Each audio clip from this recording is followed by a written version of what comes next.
And we're live. Welcome everybody to Distilling 101 Q&A, where you bring your questions and hopefully we'll have answers. Haven't heard from old Clint yet, so not sure what he's up to. I guess that means he's pretty busy right now. Hoping everybody's having a good week. Y'all know the drill. I got to, there's my YouTube notification. Yep, good deal. So if y'all want to follow this closely, Facebook's a great place to watch it and all, but um, YouTube is a great place. It has a good notification system, so it reminds you. It'll send you that little reminder, that little tone I just got on the phone, little pop up that says we just went live. So I do want to, at the beginning, I got to share these links, but also while I'm sharing them, there was got some questions about this past Saturday. We got into a little bit of science talking about diastatic power and using the malts in the grain to do your conversion. So I'll definitely go over that at the beginning and try to go back over that. And I did use a fairly complex grain bill that a lot of people didn't understand, so I'm going to simplify it. And I'm going to do, a 10-gallon, basically a 10-gallon run, which is common and it's easy to scale up, right? So I'm going to do that. Let's see, there we go. So let me get these links shared and we will jump into that. I also had some questions about malting. So later on, after I finish going over talking, again about diastatic power and using malts and how to calculate that, we'll jump into actually doing some malting for those that want to try their hand at malting.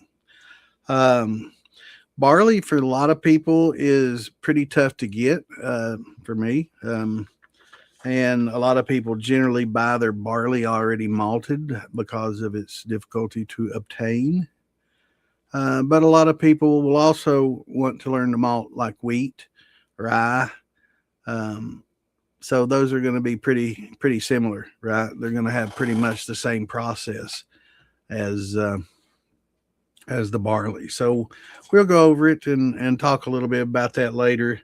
I want to make sure that the person asking the questions has a chance to get here. They were kind of worried about not being able to get in time to catch it at 8, kind of a work thing. So we're going to put that off until later in the chat, and then we'll talk about that. But first, let me get these links out. I can't see any comments that y'all are making, so apologize. I gotta get these shared, and then we'll get into talking about diastatic and a little bit more of that as I answer some questions about other things as well. So bear with me, and we will get into that. I'm definitely going to simplify it though for those. I guess with that 75 pound and several different malts, and some were diastatic, some weren't. It was kind of confusing for some, and I can understand how that was. I probably should have done a more simpler one.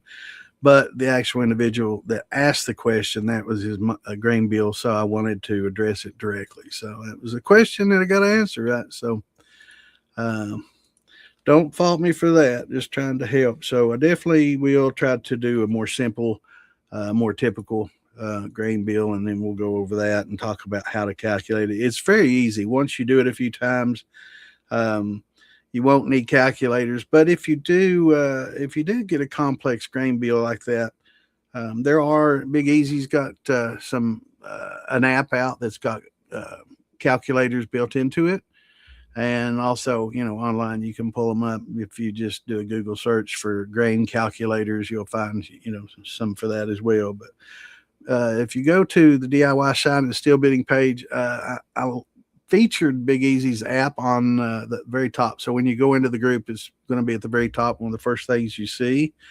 download that app, check it out. It's got a lot of great info on it. He's going to continuously work on that and build it up. I'm going to add recipes and a lot of other good stuff. So definitely something needed, and good to see Big Easy doing something like that.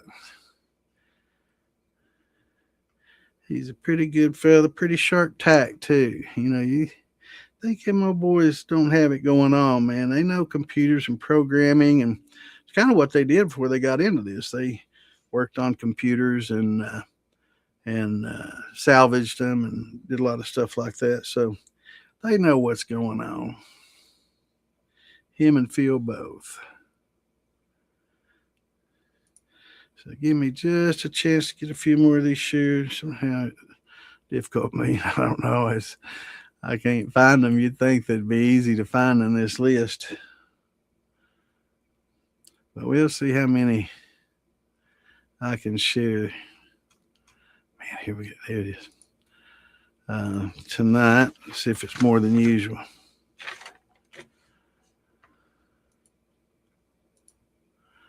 Let's see, a few more, and then it'll probably stop me. I have noticed in some of these other groups that I share too that are not part of the traditional network, and some of them are fairly large. I'm also going to start reaching out to a friend of mine who admins in some really large groups, and hopefully bring some more people in from that as well. I'm sure they have a lot of questions, and want to be able to address those as well. Actually, I used to admin in a lot of those groups before me and the former creator had a little falling out.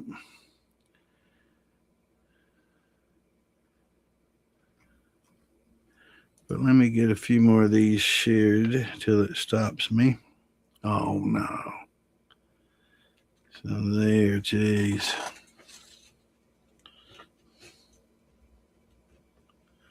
Didn't even get as many as usual. Dang. I guess when you share one and you exit and because you're not sure if it's right and you go back, that they're still counting that. So Facebook, you need to do better. All right, so I didn't get near as many shared as I wanted to right initially, but we'll get the other half at the halfway mark. So somebody try to remind me. Okay, now I'm able to see chat. What's going on, Curtis? Good to see you, brother. Here's old Clint. I wasn't sure if you'd be with us, brother. What's going on, Henry? Good to see you. There's old C Shine. What's up, brother? Old Patty ain't tardy. What's going on, Joe? So what are you doing, Clint? You working tonight, just taking a break, or what's going on? What's going on, Frank?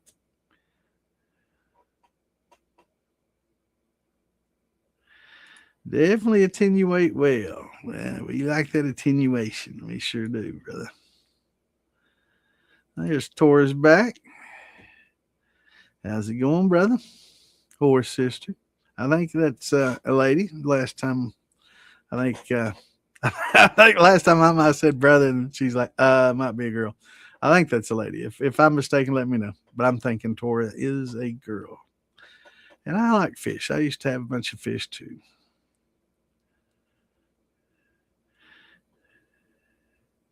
Running all right, the smash up mash. Good deal, good deal.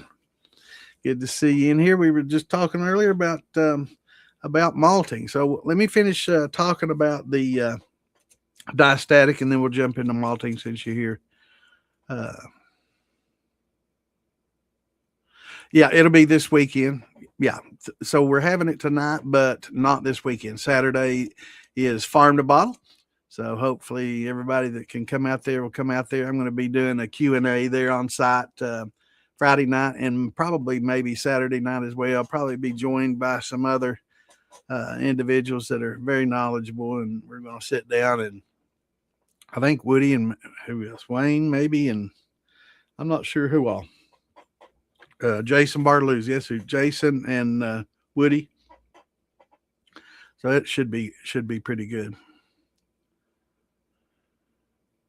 What's going on, Gene? It's Tuesday, brother.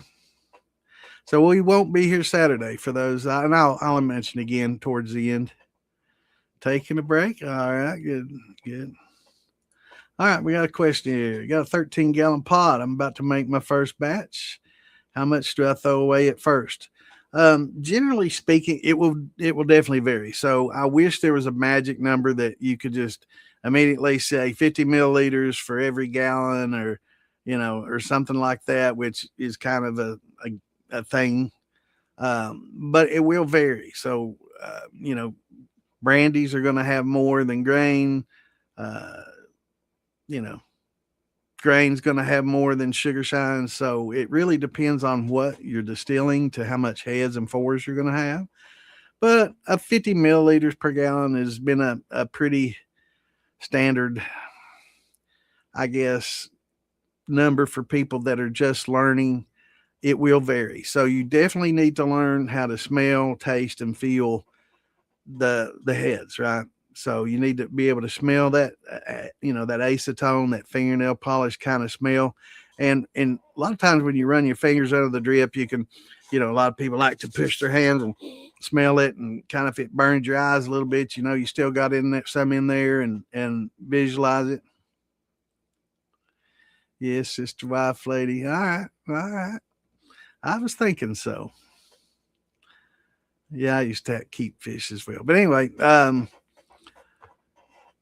so 50 milliliters per gallon generally will get you in the ballpark ish, but you're still going to need to smell. So 50 milliliters prior to that, we know we're just going to set that aside. But 50 milliliters to 70 milliliters per gallon, we're going to have to start smelling and learning how to differentiate fours when it starts, and heads, and when it starts to run into the hearts, right?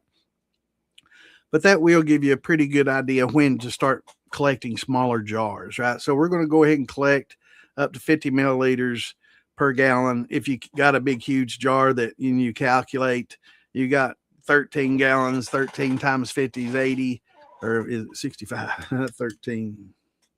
13 times 50, I think it's 65. Yeah, 65. So you're going to do 650 milliliters. And then after that, you can just set that to the side. And after that, we're going to start collecting in smaller jars, and even half a jar, until we're for sure into our hearts. And then we can collect into a large jar again until we know that we're starting to smell that cardboard, oily, damp, musty odor. You'll know it when you smell it. And then we know we're in the tails, right? And you'll also see the proof start to drop, pretty well. So that'll give you an indication that you're starting to get into the tails. And that's when you just put it in a large jar again and just try to collect all your tails that you can, as far as you can, because that's just going to be thrown into the next mash right before you run it. And you'll be able to get a lot of that ethanol out of that without any of that bad musty odor carrying over. That doesn't carry over well at all. Acetone, however, and a lot of the headsy stuff, it can. It's a lot more difficult to separate. It's very volatile, right along with the ethanol, very close to ethanol. Whereas a lot of your tails are, when you start getting lower in proof like that, they're kind of more separated from the ethanol, and that's another reason why ethanol is pretty easy to separate from them when you run them a second time, or put them in your thumper on your next run, and it'll definitely increase your yield, and you won't get all that bad smell. A lot of people are afraid that that's going to carry over, but it's not going to. But 50 milliliters will get you in the ballpark, and it'll get you close to where you need to be. But you really need to start smelling things at 40 milliliters, per gallon. 13 gallons, 40, 62, I guess. 40, my math. I used to be able to do it right off my head. But 40 times 13, yeah, 520. So 520, start paying more attention up to, 650. Then you're going to know that you're pretty much, past that. And you'll learn to do that. And the smell. I had corn on the cob for dinner. Got a little piece of the corn. Guess I should have flossed before this, but love me some corn. I don't just like it in my liquor. I love me some good sweet corn. What's going on, Scott? Good to see you, brother. And our other Scott, what's up? Gonna make some muscadine wine or moonshine. Muscadine shine or wine. Both are awesome.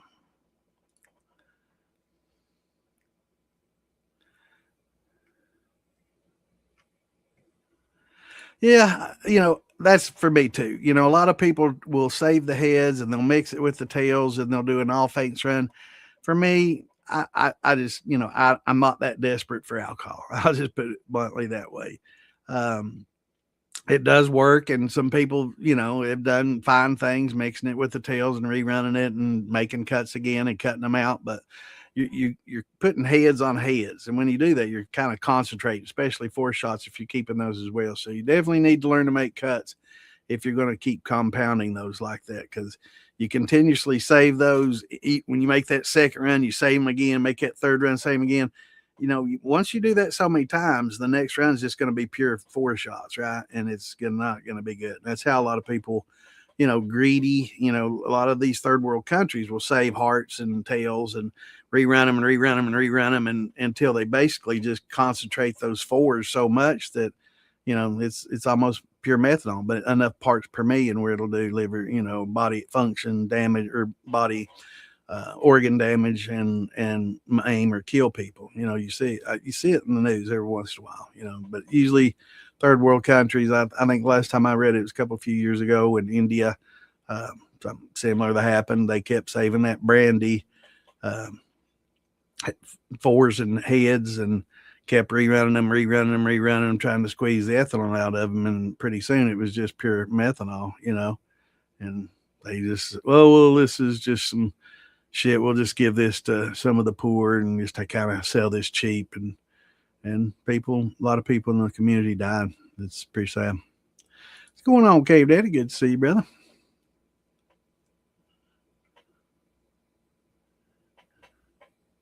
It's corn. It ain't no pubes or beard hair. Yeah, beard hair. No, no. That's funny. Hello, Miss Jess. How you doing, sweetheart? Hope you're doing well.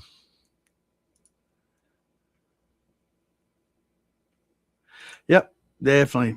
It's not good. It's definitely no bueno. That's one of the reasons I just don't, especially brandies. If you're going to run, maybe the fours from a sugar run once, that's fine, or from a grain mash, that's fine. But from brandy runs, please don't, because it's got more in it, and it's just not worth it. For me, like I said earlier, it's great for fire starter, for cleaners. There's lots of purposes. Grass killer. You can spray it on bugs and it pretty much mess them up. It's got a lot of uses, but drinking it one of them for me. Uh, but there are lots of uses. Maybe we'll sit down one time and just think all the different things. I know clean a metal before you do any welding or something like that. It's good for that. Glass cleaner. Put a little food coloring in it. Put it in a fantastic jar, and boom, nobody know. Except they smell it. It's like, damn, that doesn't smell like fantastic. Or what's the glass cleaner? Uh, I can't even think of it. But yeah, it's put a little blue food coloring in it and make it look like it.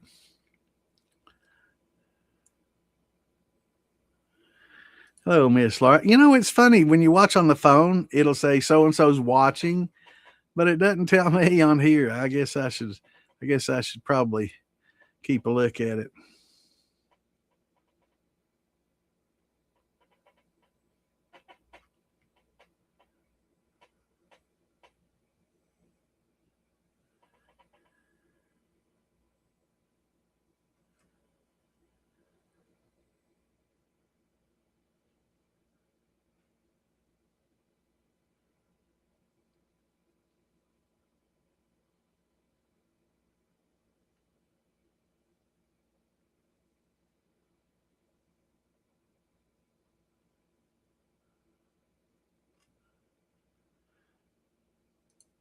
He is reading some messages there. Sorry, admin messages. It's good to drink spirits above 130. Is it good? No, it's not. It's really not. It's tough on the liver. It's really tough on your body. I've drank 140 for a while, and it's hard on me, and that's probably why I've been feeling bad, and why the doctors tell me to cut back. So, um, 130 and above is pretty hard on you. It's thing about alcohol. It's not just what it does to your liver. It's when it's hygroscopic, HYGRO, hygroscopic. So anything it touches, I talk about too, when you leave liquor out, how it starts even, pure, like when you do vodka, you got 196 proof, right? And you leave it in that open jar, it'll start sucking moisture right out of the air, and it literally draws moisture into itself because alcohol is hygroscopic, kind of like a desiccant bag that you put in stuff to attract the moisture away from the metals so it won't rust. So when it hits your skin and stuff, it starts sucking moisture out of your skin. That's why when you drink like pure grain or something, you feel parched. It's like, it's literally parching your skin. It's drawing all the moisture out of your skin and your throat and stuff. That's why you get that parched feeling, and it's not good for you. It's proof it down to 100, 120, barrel entry, 125, with a good whiskey or bourbon or something that's smooth. But 130 above is probably, it's not a good idea. Absolutely great for glass, fiberglass. Yeah. Even paint, it's kind of a paint thinner, right? Acetone. But you could put some perfume in it and give it to your wife, and she can use it on her fingernails. It's got a lot of good uses. It's just drinking ain't one of them. Windex. That's what I was trying to think of, man. My mind, I tell you what, getting old, just simple little words like that. But yeah, Windex, fantastic Windex.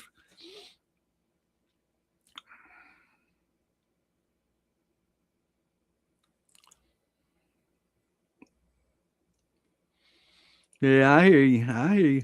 But yeah, that high proof, it's not good for you. It's not really. It's that concentrated alcohol in your liver is tough. Best drink it at a 100 120. Is upper. Best to drink it mixed if you can stand it. I'm a straight liquor kind of guy, so I just let my liver quiver. Are the Viver stainless steels online okay to use? They're cheap, and that's why I ordered. It's my first time making it, trying to self tech myself. Absolutely. Hopefully, you watched this and got the football steel. I pray that you got this instead of the 3-pot. If you got the 3-pot, it's not the end of the world, but it's going to require some work right off the bat. So hopefully, you got this one right. I'm hoping you got this one. This is what we call the football steel, and that one is a really great way to start. The other one's not bad. I mean, it's not the end of the world if you got the 3-pot. It's just this is the 3-pot here. This is the 3-pot. The problem with this is several things. The lines coming off this are too small. The puke pot is not really a true thumper. It's too small to be a thumper. So it ends up just being a little puke pot or slobber box. I remembered. We always called it a puke pot. And then the flex lines coming off of it are, not the best either, but they're okay. The gaskets that are in the top, that these, not the main gasket for the main seal, it's okay. Silicone gasket, but these smaller PTFE plastic, they're not, I don't even think they're right true PTFE, because they're very brittle and they break easily. So it's the one right underneath that copper, where the copper goes into the top of that pot, and where some of these others, but basically that one is going to go out on you pretty quickly. Those break very easily, so you're going to have to get a replacement type. You can get those from the hardware store. It's not a big deal, but that's work you're going to have to do. I would increase the size of the line, and the condenser is way undersized, and the pot's very small. The inlet and outlet is the same size. I don't know why they put a valve on the top. You never want to regulate the flow coming out. You want it to come out as fast as it can. You want to regulate the flow going in so it doesn't go in too fast, right, and overflow. Which is why you should have a larger exit than entrance. That way you can increase the flow beyond the capacity of the size of the line that's feeding in, right? So you can drain faster, and you can probably do better at condensing and maintain temperatures better. But you're going to need to take an old water bottle or an old Gatorade jug, fill it with water, freeze it, and set it right in the middle of that when you first use it, until you're able to, and throw ice water in there, cold, which is something that's tough to keep up with. But it's yeah, definitely move the tops off the pot. Good point. Yeah, you definitely don't want them sitting up on the top. The puke pot's okay. That'll help keep it, warm. And you want your thumper to stay kind of warm. That way it works quicker the next, and you don't have to take the time for the steam to actually heat it up. It's okay up there. But you definitely don't want your condenser up there. It's horrible. It's the worst place for your condenser to be, because you want to maintain the coolness in that, and it's not going to be cool sitting on top of a hot boiler. Right? So you definitely want to plumb that away. And you can use the flex lines that are shown here to, move the thumper away, and then move the condenser away a little further. Also, you're going to want to increase the size of this condenser. And that's where, a lot of these guys in our community, Phil, Billy, and a bunch of others, make a lot of parts to go onto these, because, immediately when they started selling millions of these, there was an immediate need for parts, right? And upgrades. You can also use let me show a picture one of our viewers sent in. Let's see, let me get rid of this. And this is how he modified his. I'm not going to name any names to protect the innocent. Maybe not so innocent. But let me find the picture. It's fairly new. But it might be on my phone. It might be on my phone. We go all files, so that might be better. It may be might be on my phone. But they used a bulkhead fitting in the top of daggone, I bet that is on my phone. But they used a bulkhead fitting to go on top of it, similar to what I showed you on the milk can this past. Oh no, here it is. Cool. So, I've got some chat, but this is and it went, oh, that's showing. But here is bulkhead fitting going through the top of one of those pots. See, so he just basically shut that one off with a valve that went to the original. You can see the difference in size too. Let me take the chat away. You can see, let me take that away. So you can see the little brass fitting on top of there. That's the size of the line that used to come off these, right? Now look at the 2-inch coming off there now. See a huge difference, man. I mean, it's just 75 times larger than that, 1/2-inch or 3/8-inch line coming off this pot. So it's going to be able to breathe a lot better. It's going to run a little faster, and it's going to run much, much better. So just a bulkhead fitting on one of those pots and a spool and one of these columns like what we show, or good shotgun condenser like this, and boom, you're definitely far, far, far improved. And that's a great thing to do with one of these 3 pots if you get it. Like I say, it's not the end of the world, but you are going to have to do a little bit of work. Now let's see what your answer is after I went into that major diatribe. Hopefully you got the football still. It's going to be very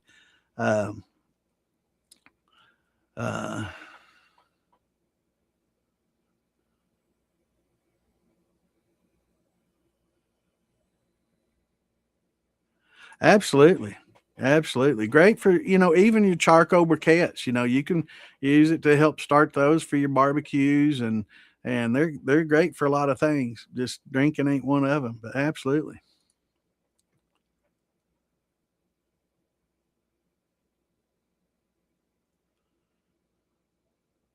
See, we share some pretty good ideas. It's an awesome idea, Tex.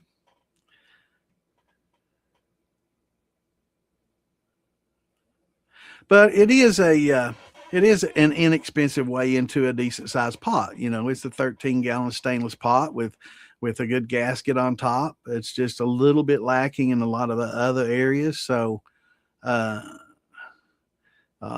you. But it's a good start. It's especially since you got 13. That's awesome that you got a 13-gallon one. That's good. I think you said you got your 13. So that's good. You got a decent sized one. So a 13-gallon pot for a little over $100 and change, pretty good deal, right? For one that's got, the gasket and everything ready to go, the clamps on top. Make sure that you get the gasket put in the lid correctly. A lot of people don't know. They just think that it's just supposed to sit on the top and you clamp the lid down on it. It's small for the lid, so you'll have to stretch it to fit it into the lid. The larger, wider part goes to the inside of the rim, and the smaller part will go to the outside of the rim, right? So it goes from large to small. Um, and they don't give you much instructions. That's one of the things that they're kind of lacking. So, um, going on, Spencer? Good to see you, brother.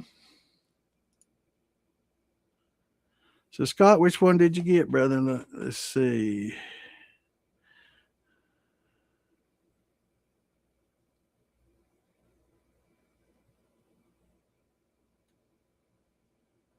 Yeah, the Brita charcoal filters are fine.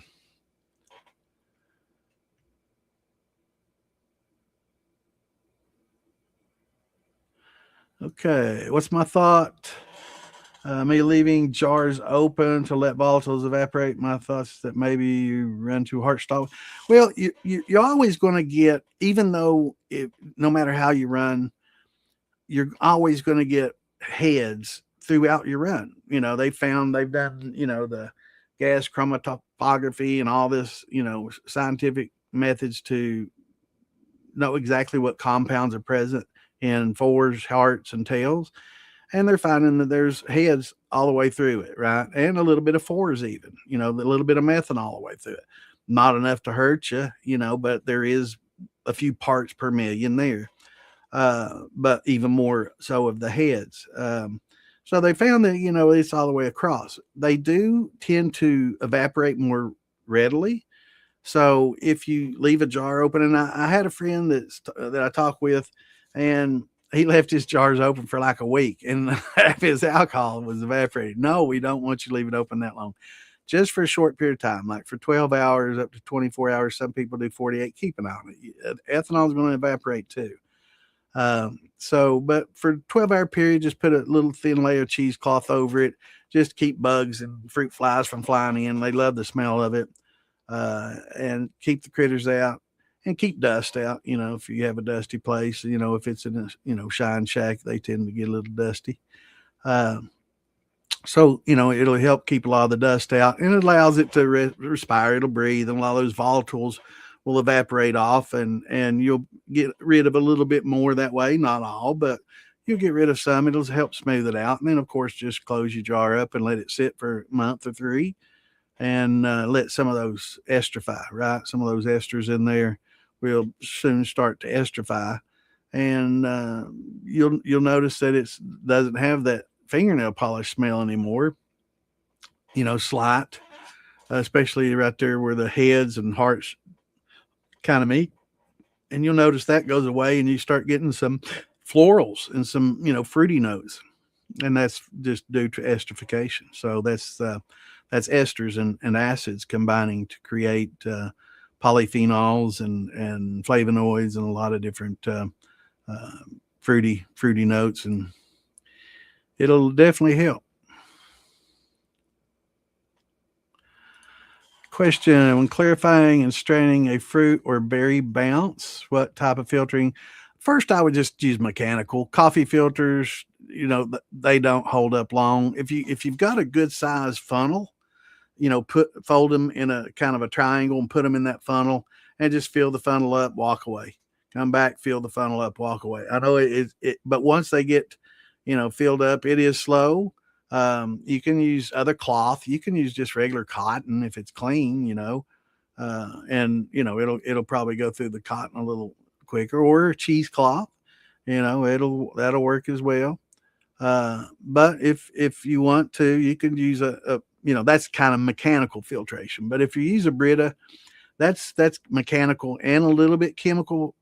So sometimes people will feel that you're going to lose a little bit of flavors, and you can lose some of your flavors by running it through a Brita, but that'll definitely take everything out for sure.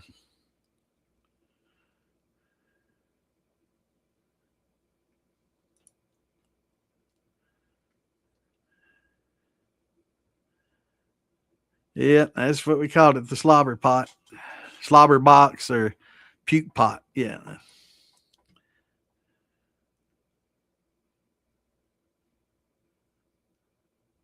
Yeah, leaving the jar open will help, but just don't leave it for a week.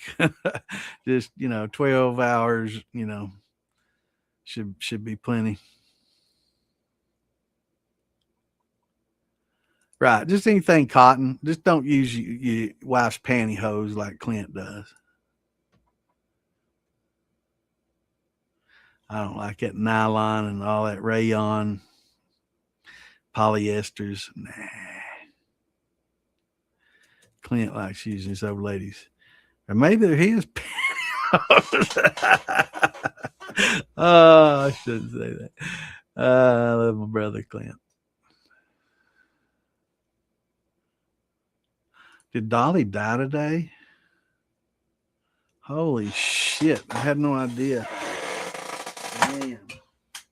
I bet Danielle's torn up. Danielle's part of the moonshine community. I don't know if y'all know her or ever met her, but great lady, and she's part of the shine community. I know she is torn up. I think it's her. Dolly was her aunt, so it's Dolly's niece.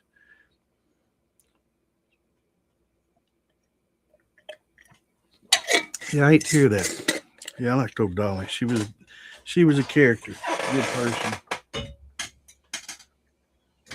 A philanthropist. She gave a lot. She did a lot for people. Yeah, I hate to hear that. Prayers going up for her family. That's what we're here for, Miss Jess.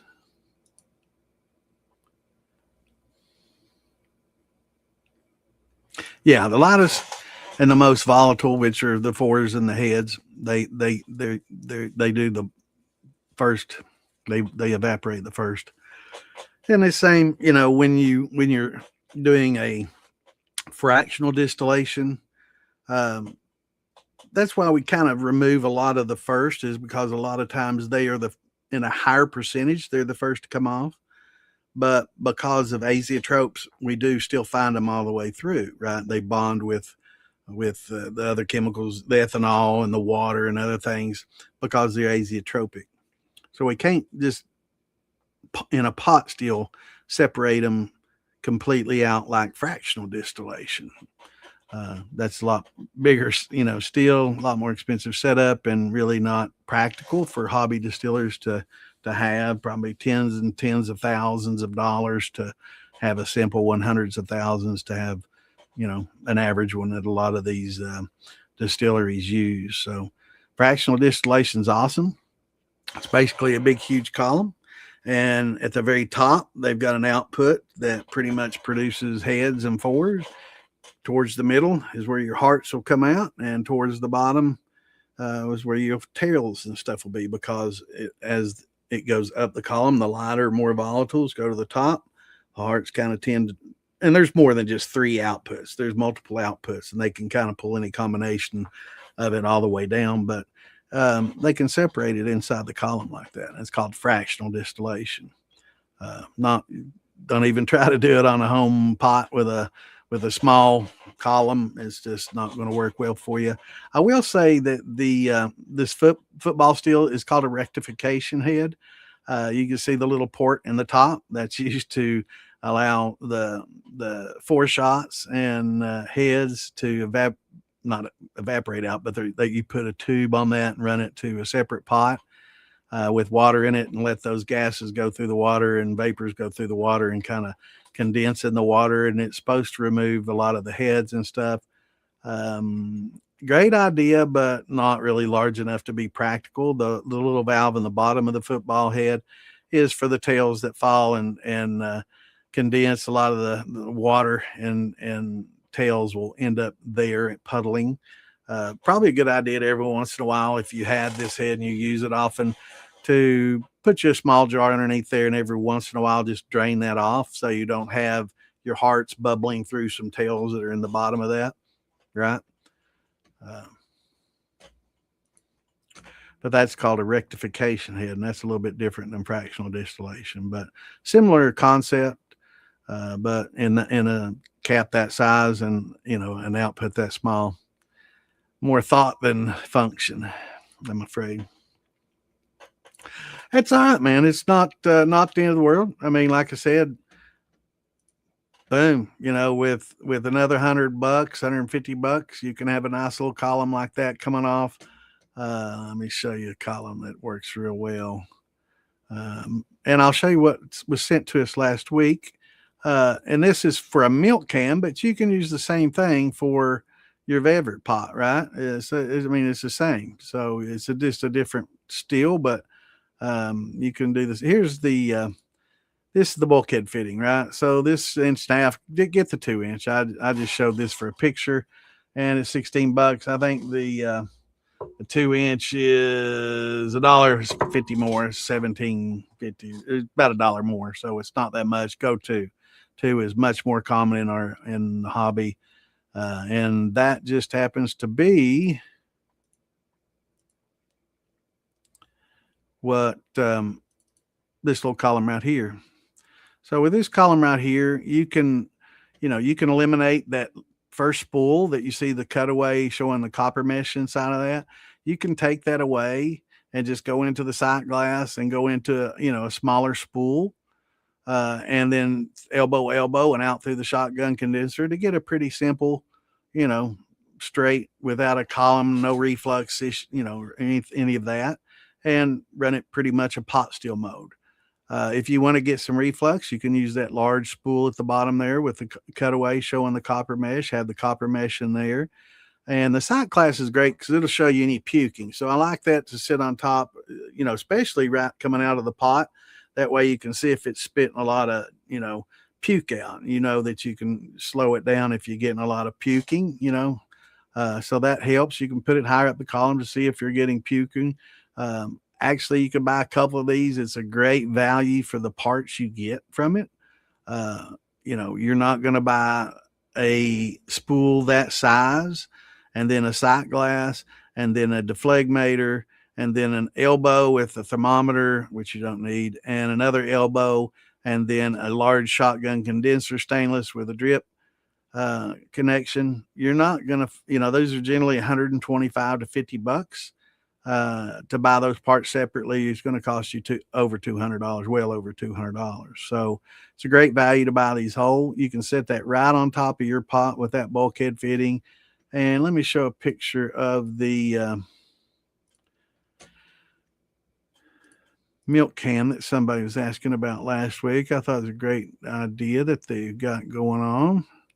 They found a milk can stainless, pretty good deal on it. And but this right here is basically what you're going to do with your pot. You're going to put that bulkhead fitting. You can put it on the side there. This has a little handle on the top. If your lid doesn't have that handle and has a little indentation there, you can put it in the center. But if it does have that or some obstruction, you can put it anywhere you want to, as long as it's not on the ridge, right? You want to have, you don't want to put it where there's a fold or a bend on that. And you can see on the lid there that it's got some indentations where it's raised up a little bit. So just drill a hole and put that where you won't have to deal with that, and you'll be fine. And you'll eliminate the slobber box, puke pot, and the undersized, condenser. You can just put those away. You probably won't ever need those again. Wouldn't get rid of them. Maybe they'll find some use. So if you get a little teeny tiny steel or something to run small runs, maybe something like a size of a coffee pot or something, a 1 gallon or 2 gallon steel, they'd probably work okay for that, but definitely not going to be functional for your 13. Yeah, prayers going up for Dolly. That's horrible. I hate to hear that. What's going on, old Filipera? I'm going to call you Felipe.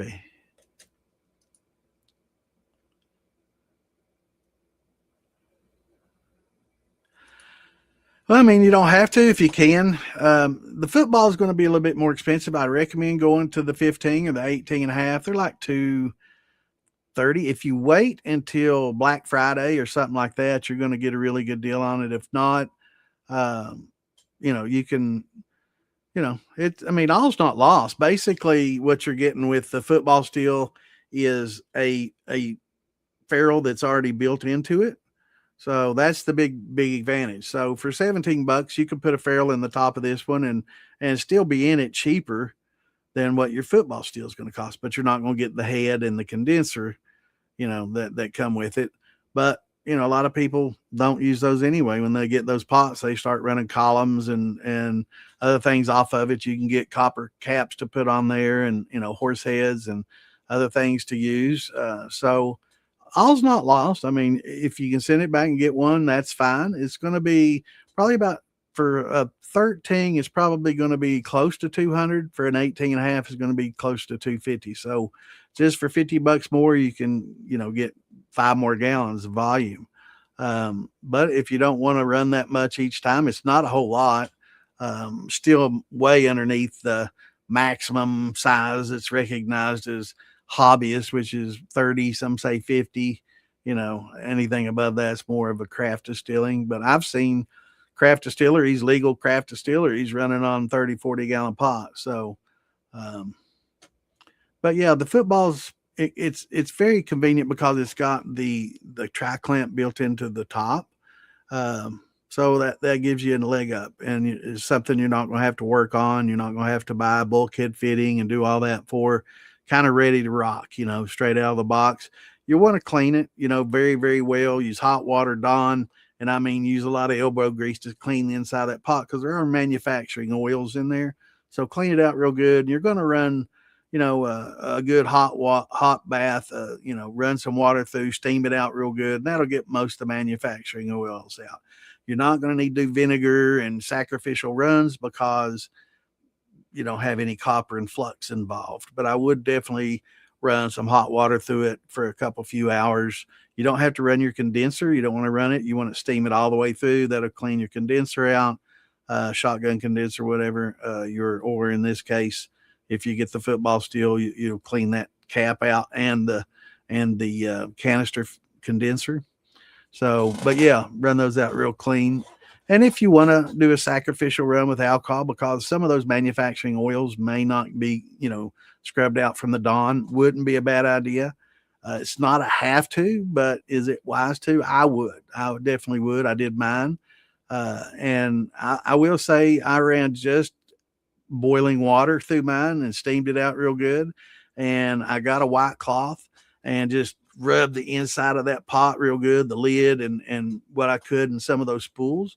And I was still getting gray off some of that. So that's just rubbing compounds and manufacturing oils that were still there even after a boiling water run. So alcohol may help remove a lot of those, because water and Dawn may not be the right solvent to depolarize and break those down.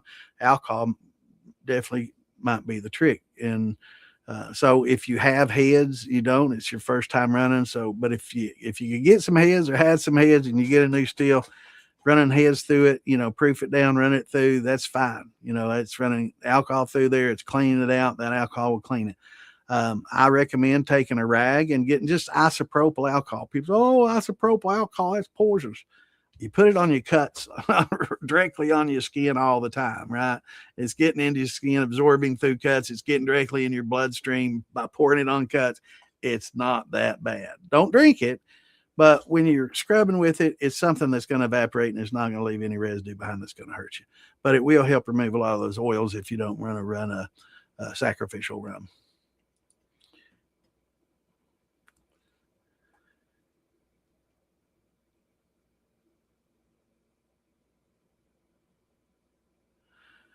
Yeah, you probably have to run hot water through them to dissolve a lot of that and keep them clean.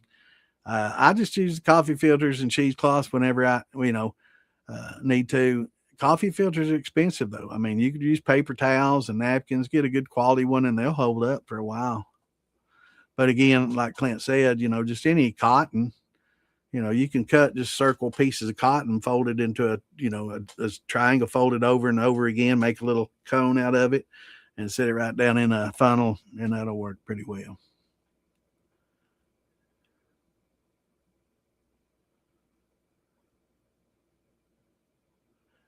Yeah, it's not pretty. I don't mind the look of it. I've looking at it for its functionality, it starts looking better. Once you realize you're not going to have to work on it, and you don't have the thumper.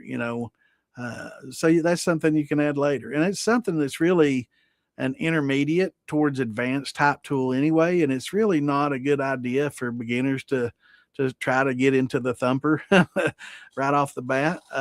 But the one that comes with that 3-pot's way undersized anyway, so it's not going to be helping you much. But it does help with puking over. So Vever didn't have the foot bone. I can say that every Black Friday they put those on sale, pretty good sale.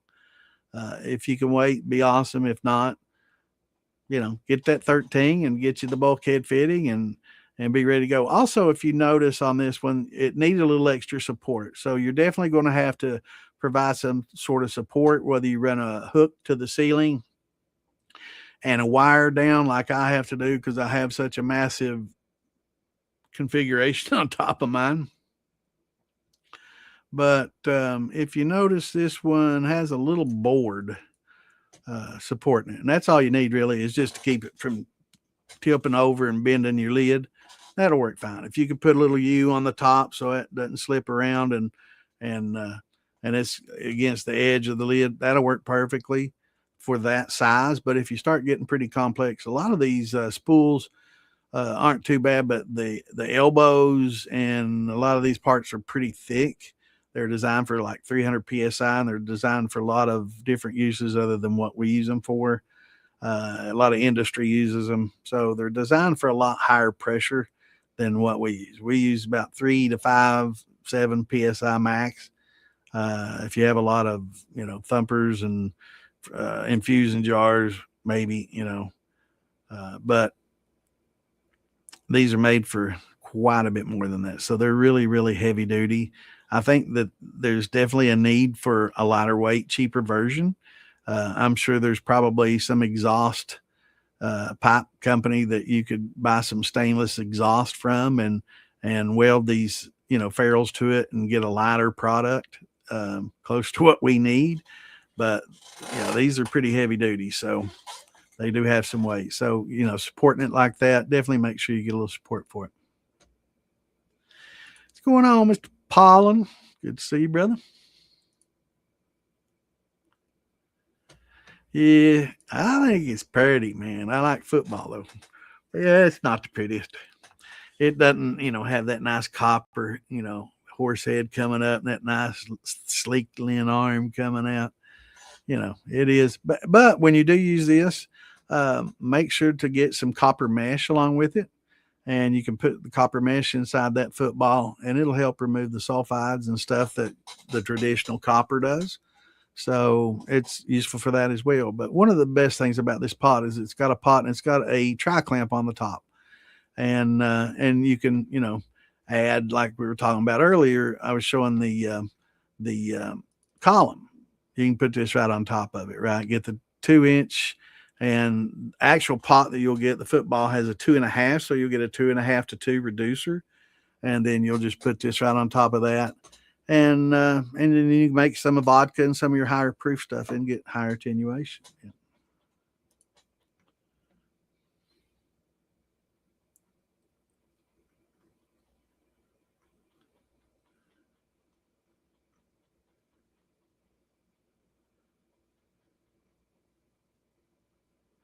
Super stoked. Got my first 50-pound bag of Truckers. Awesome. That's good stuff there now. Vacuum sealing it. Awesome. Yeah, that's good stuff. Definitely some good stuff. I've drank a lot of good liquor made from that corn.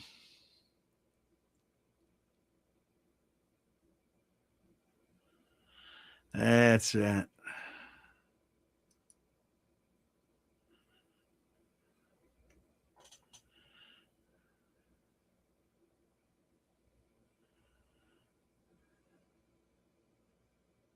Oh yeah, it's gonna look awesome.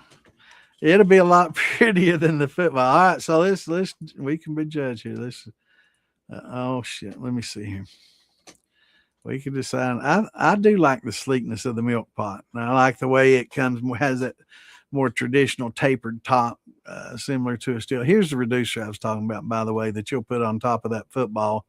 It goes from 2.5 down to 2. They're pretty common.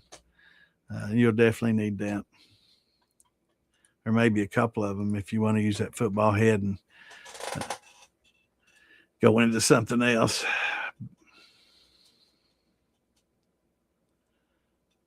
But I'm gonna have to do a couple things here. I'm looking for your picture that we shared last week. I know it's in here, unless it's still in my screenshots folder. But we're gonna have this little beauty contest. Oh, here it is. All right. So which looks better? That right there with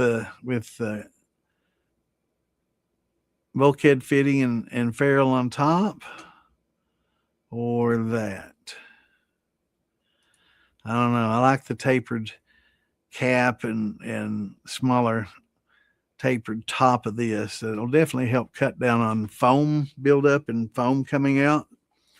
So that's why the traditional steel came up. It came up and then tapered in at the cape. That cape, it wasn't just to taper down to a smaller cap.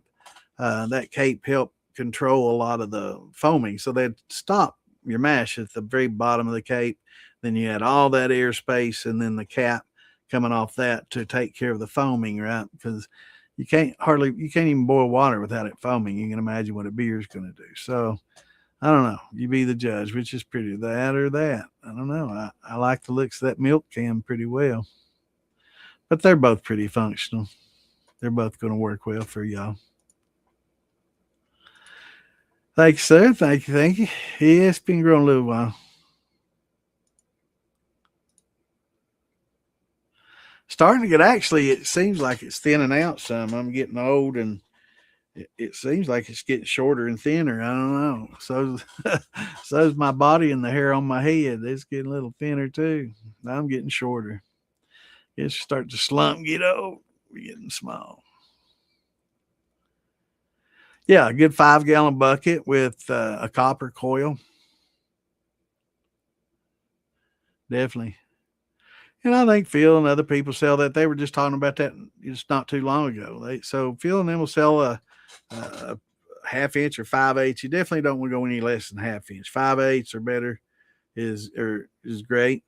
5/8 is going to be a little bit more than half. 7/8 even better. But coils. So this comes in a box coiled up already. Don't get that hard M-rated copper and try to fill it full of sand and bend it and heat it and bend it and work your ass off. Just buy soft copper. We don't beat your copper up. It doesn't really matter that it's soft and flexible. It's not going to hurt a thing, and actually it's better and easier to make your condenser coil from. Because it's already coiled. You just got to tighten your coil up a little smaller depending on what you're putting it in. But and then there's a little bulkhead fitting and a little grommet that you can buy and just slide your copper through. And if you have to, you silicone a little bit around that, and it'll be pretty much leak free. The little rubber grommet, silicone grommet slides right through, and those work great. You can build your own. Phil Billy's got some videos that'll show you how to build them. And if you don't want to go to the time and trouble, you can buy them. And a lot of people look at it and say, oh, I can't believe you charge that much. It only costs this and that to buy the parts at Menards or somewhere else. But you got to understand, somebody is going to Menards or someplace buying those parts for the same price, taking it home, spending hours getting it shaped just right, making sure it doesn't leak, putting it in a bucket, and shipping it to you. So their time's worth something, So if you don't want to pay the profit, then do it yourself. He'll show you how to do it yourself. But, a lot of people don't have time's money. You don't have time to do it. You could be doing something working and make more money than the time it'd cost to build it. So let somebody else do it and go out there and earn the big bucks, right? And pay somebody else to do their labor of love.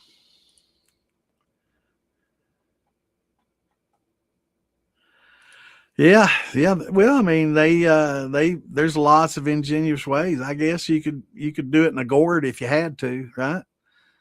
So I've seen it done in bamboo and gourds, clay pots in some of these third world countries. It's amazing some of the things they've come up with. But yeah, they've been been using metals and stuff for a long time. But yeah, it's amazing to see just some clay pots, kiln dried and kilned up clay and put a cap on it and biscuit dough just like you would a copper one. And I've seen some pretty amazing stuff, by a lot of different. So there's lots of great videos out there to check and look. Type in third world, distillation steels or third world steels or something like that in Google, and look at some of the ingenious ways that they've come up with making this over the years. Howdy, howdy. How are you doing this fine Tuesday? Glad you joined us. I know I'm behind. I get long-winded though. I'm hoping everybody gets a little of this, and then we're just not talking about Clinton pantyhose. That's funny. I am a little bit behind. I'm gonna try to catch up. Yeah, I did too, man. I love old Dolly. I'm sad to hear that, man. She was definitely a rebel. Yeah, Danielle's a nice lady. I've met her and talked with her. She's a good lady and a patriot. She's a pilot and a patriot. Does a lot of good things. Yeah, stacking fractions. Oh yeah, let me show you the keg. You can also do a keg steel. So let me show you a keg with the column, because they're kind of sexy too, right, Clint? There you go. That's pretty damn sexy too, ain't it? That's cheap sexy right there now. That's some cheap stuff. $35, $40 for a steel unmodified. But I will say, you want to get the modifications done. You want to get a little bit, because I ran off a steel for a long time. Long time. My biggest gripe with them was it was hard to keep them clean because you had a 2-inch ferrule in the top, right? And you can't get your arm down in there and scrub, and you can't use a stick and a rag and try to tie something to a stick and get in there and scrub. Tried it all. And go to a car wash, and I didn't have a pressure washer. I was too, didn't have the money for that. So I had to take it to car washes and try to wash the inside out, and look kind of funny cleaning my beer keg out the car wash. Sure, they had some questions, but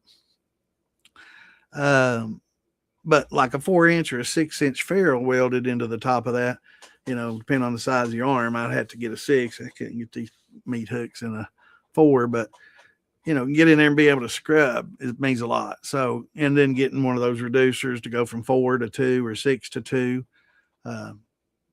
those work great, and I wish the hell they had them. I've seen many creative ways, and people tell me many ways over the past how to clean it. That some would put pebbles, right? Creek stone, the rounded pebbles, not the sharp ones, but like the rounded pebbles.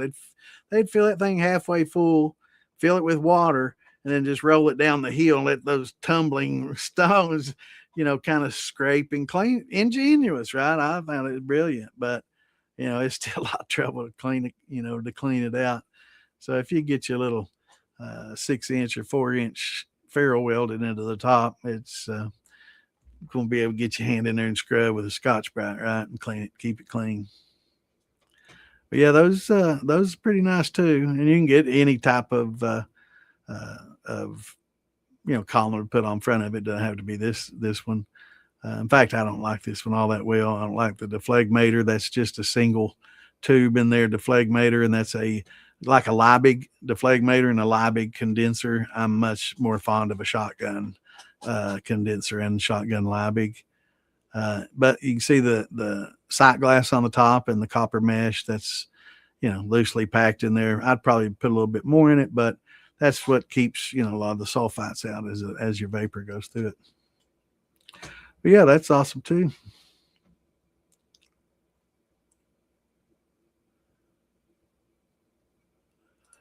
Yeah, what I did, Henry, is I bought a tap and die set. 2 reasons. One is so I could enlarge those fittings into a little bit larger, and B, because those damn those Chinese threads never really match up with MPC stuff we got here at home, right? Never. It's always that's why they send you lots of the Teflon tape with every plumbing fitting you get from them, because they make up for the inability to cut a proper thread with half a roll of Teflon tape, right? That's what they do. And if they send you a bunch of Teflon tape, you better use it.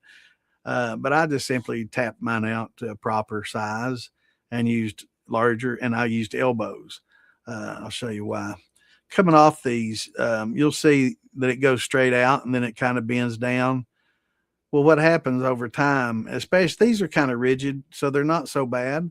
But a lot of the more flexible vinyl lines, like most people are going to get, they tend to fold over very easily and crimp. And when they come out like that, they come out and then they fold over and crimp.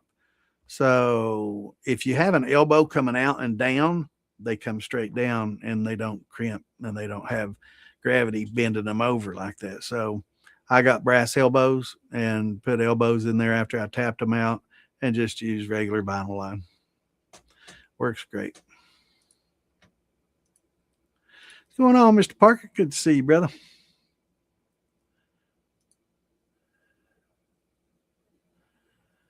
Awesome.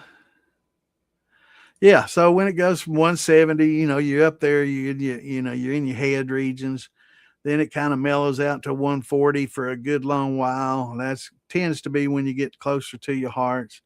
And then when it drops off to 70, you're pretty much in your tail. So you can kind of go by that and use that as your gauge to help separate. But there's always going to be, that 170 to 140 slow transition, and you got to chop it right, where you need to maximize the ethanol. Then you'll get that 140 for a pretty good while, and then it just drops off the shelf to 90, 70, 60, and that's collect it down as far as you can. If you're running on propane, it's probably not going to be economical to run it a whole lot all the way down to 10, but if you're on electric, run that sucker all the way down if you got time. And it's almost time for me to share those links again. I'll wait a few more minutes.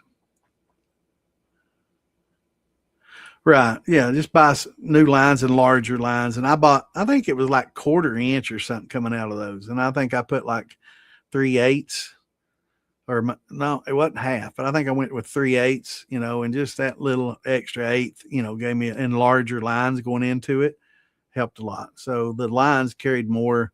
The fittings kind of constricted it some, but it's much more efficient. And the elbows work great coming out and down. Somebody said, "Oh, those elbows going to restrict your flow."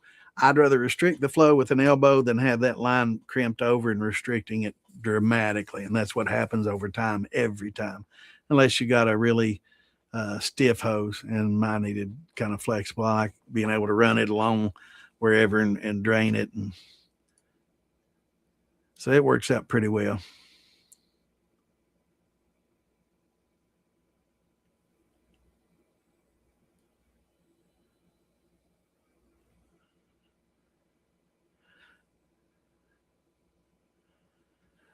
Oh, there's trouble.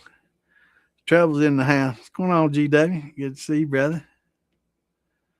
How you been?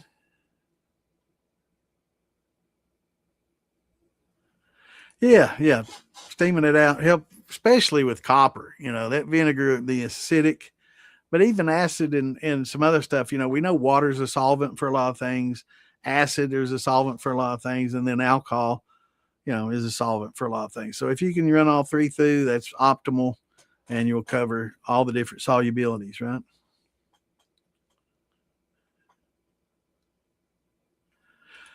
Right. I do like the needle valves, still. I just increased the size of them. But having a needle valve is better than a ball valve, because especially going into your deflegmator, because you want to be able to adjust the flow going in and out of your deflegmator, especially in, right? So you can adjust the amount of coolant going through it and adjust you can adjust that and the temperature of the water. It's easier to adjust the flow than the temperature of the water going into it, but you can make those adjustments either way. But I prefer to use a needle valve going into that. That way I could control the flow instead of a ball valve, which is pretty all or nothing kind of thing.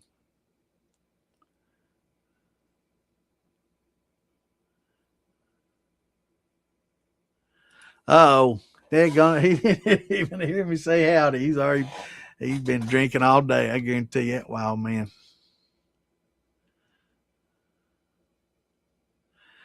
Yeah, he's going to bed at 9 o'clock. Them old men go to bed early though. That's how I can tell you're an old man. You go to bed at 9 o'clock. Just giving him a hard time.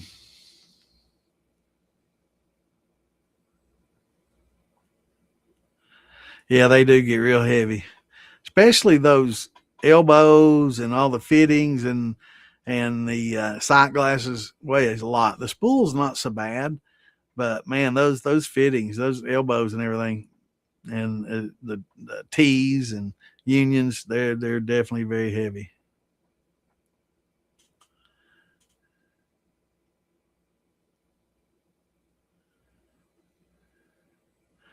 Hell yeah, yeah. We work well together, Gene. We do. Clint and I both been at it for well over 40 years. So we bring a few years experience into it. Clint's had the ability to work in a commercial distillery, so he's familiar with a lot of the larger steel setups and how those operate than I am. I've never operated one of those big, huge fractional steels and some of these hybrid steels where Clint's had the pleasure of working on. So together we kind of complement each other on our knowledge. I think we do a pretty good job.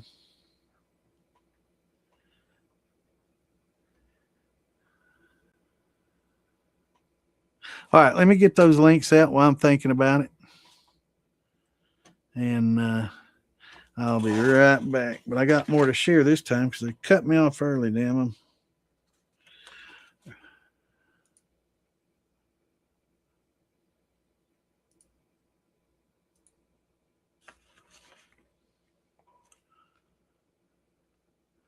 So let me get these out. Then we'll get right back at it. Hope that I can get them all out. There was so few I was able to get out originally. I might not be able to get them all out this time. I definitely need to be more careful next time and not start sending something and cancel it and try to send it again because that definitely limited me this time. I didn't think they would count that, but obviously they do. So that sucks.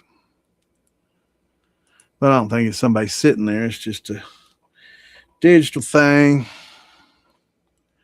But hopefully we'll get the rest of these out to all these fine groups because, some of the second batch I send out, a little bit of some of the smaller groups, but they're some of the best ones, and some of the most active ones. So some of the big groups just have a mass of people that never follow or watch, and some of the smaller groups are pretty tight knit and have quite a bit of activity and some good people running them.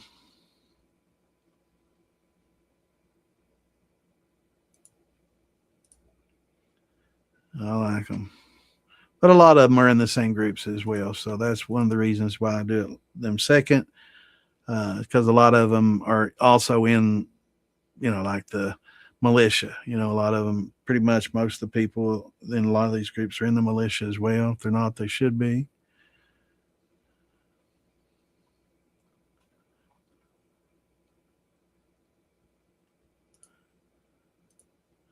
They definitely should be. So I think it's got it. Good deal.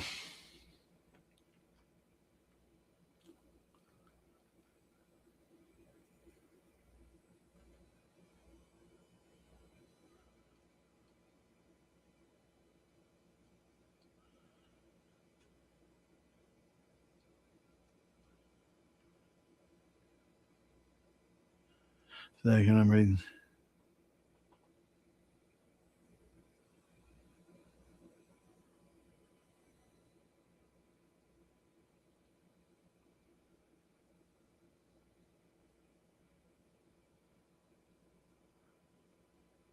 Let's read some of this admin chat real quick.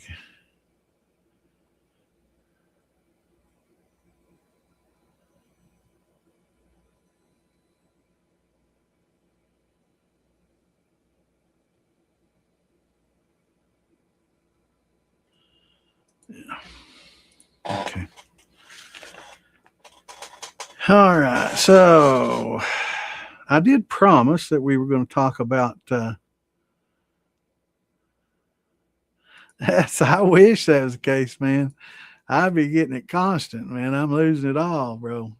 except on my face. It's you'd think if it grew on my head as well as it does on my face, I'd be a hippie still.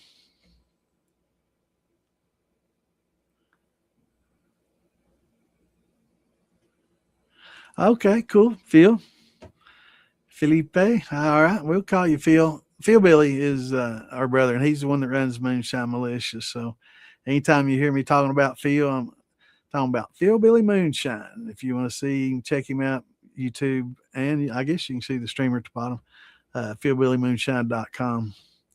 Got all kinds of parts and everything, especially for these vevers.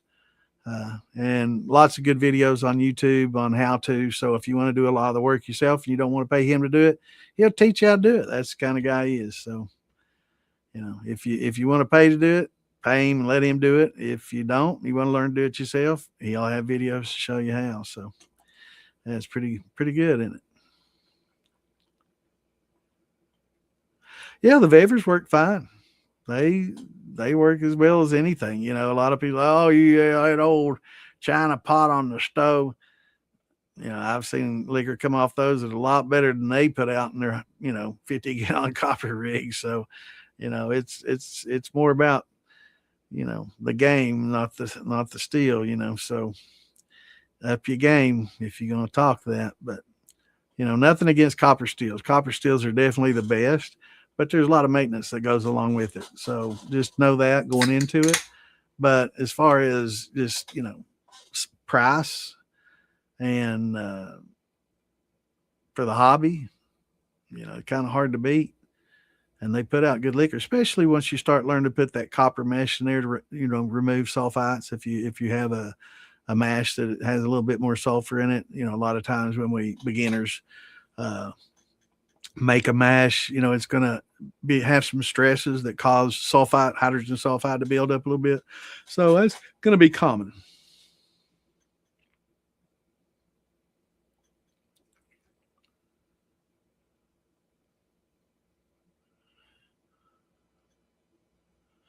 I know what you're talking about. More head, you can see, not a different head, right? I know. I got you. Awesome. Oh, Tex does. He gets some beehives. He's the honey man.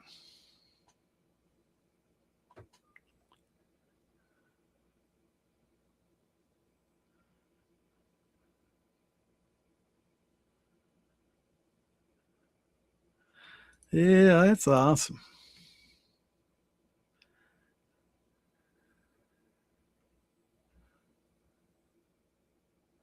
Yeah, that's one of the beauties about keg too. You can throw that some bitch in the back of your truck and not worry about it bouncing around, rolling around. It's fine. I wouldn't do that with a beaver or milk or a milk can. But yeah, they're bulletproof. And another beautiful thing about them is when somebody sees it sitting in your garage, that's just an old beer keg sitting there. They don't see a moonshine steel. They see that football rig and they're like, or that milk with a column on it. They're like, what's that? So if you keep that keg without the column on it, it's just a keg. Text multitasking. So anyway, I'm going to go over diastatic too if we don't have any more questions.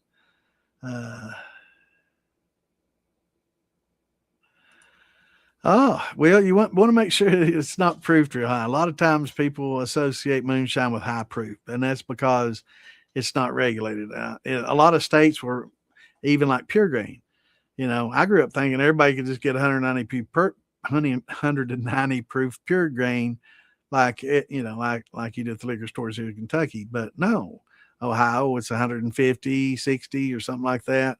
Other states 170. Everybody has a ceiling on the proof that you can buy because beyond a certain proof, it's hazardous for you to drink, and a lot of people don't know that. So they just drink higher proof the better until it just parches their throat. I took a shot of 190 pure grain. You don't want to do that. It hurts you. It's not good for you. I did it as a stupid kid. Well, I was over 21 when I did it. But yeah, it parched me bad. It was horrible. Definitely a mistake you don't want to make. But yeah, Phil, we'll definitely help you, brother. We'll get you going from scratch and have you making your own shine in no time, bro. Got the 15-gallon, 220-volt electric bever. Here's what he's talking about. This similar to this, if it's not the exact same one, I'm sure, but it's similar to this. It's used a lot in beer making as well, but it works perfectly fine in distilling as well. So it's a fine pot to get, and I know I've got a picture of one somewhere here. I just saw that picture earlier. Where was that? There we go. Actually, that is it. It says Bever on the side. But yeah, this is what he's talking about. It's brew pot, and that's degrees centigrade, not Fahrenheit on the front there. So let's see. Maybe it is 77. Let's see. That's pretty hot centigrade.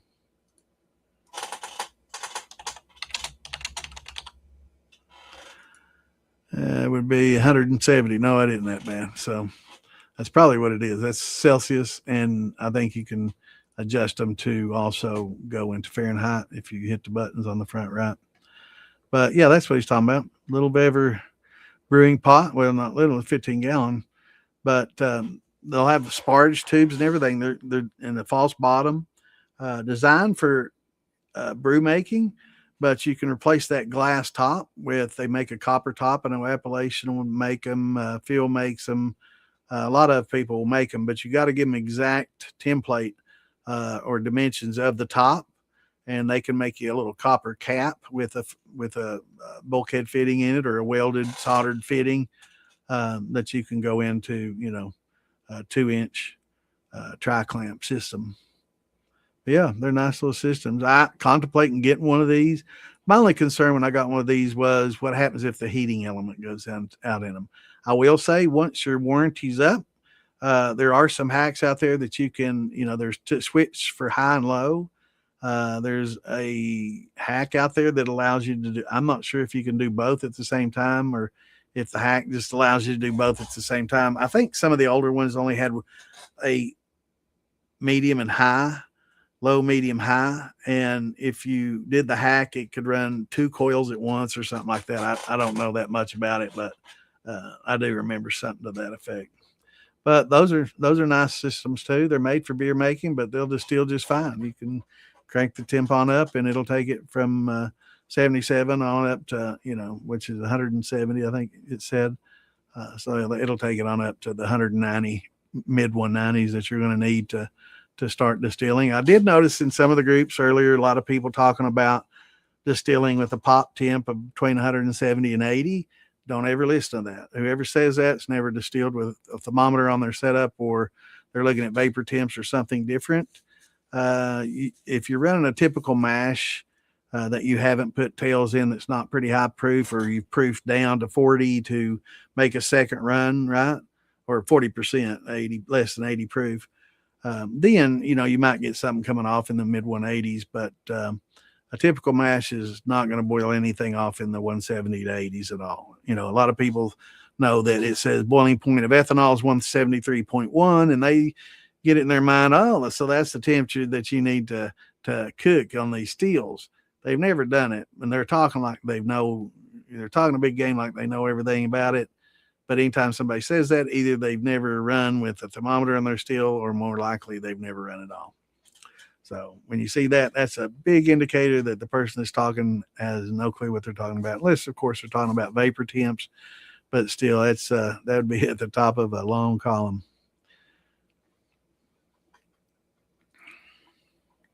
Yeah, electric is definitely the way to go. A lot of people do the elements, so they'll do a system where they use, like, it's kind of like a water heater element, just like a water heater element, except they're made from stainless steel.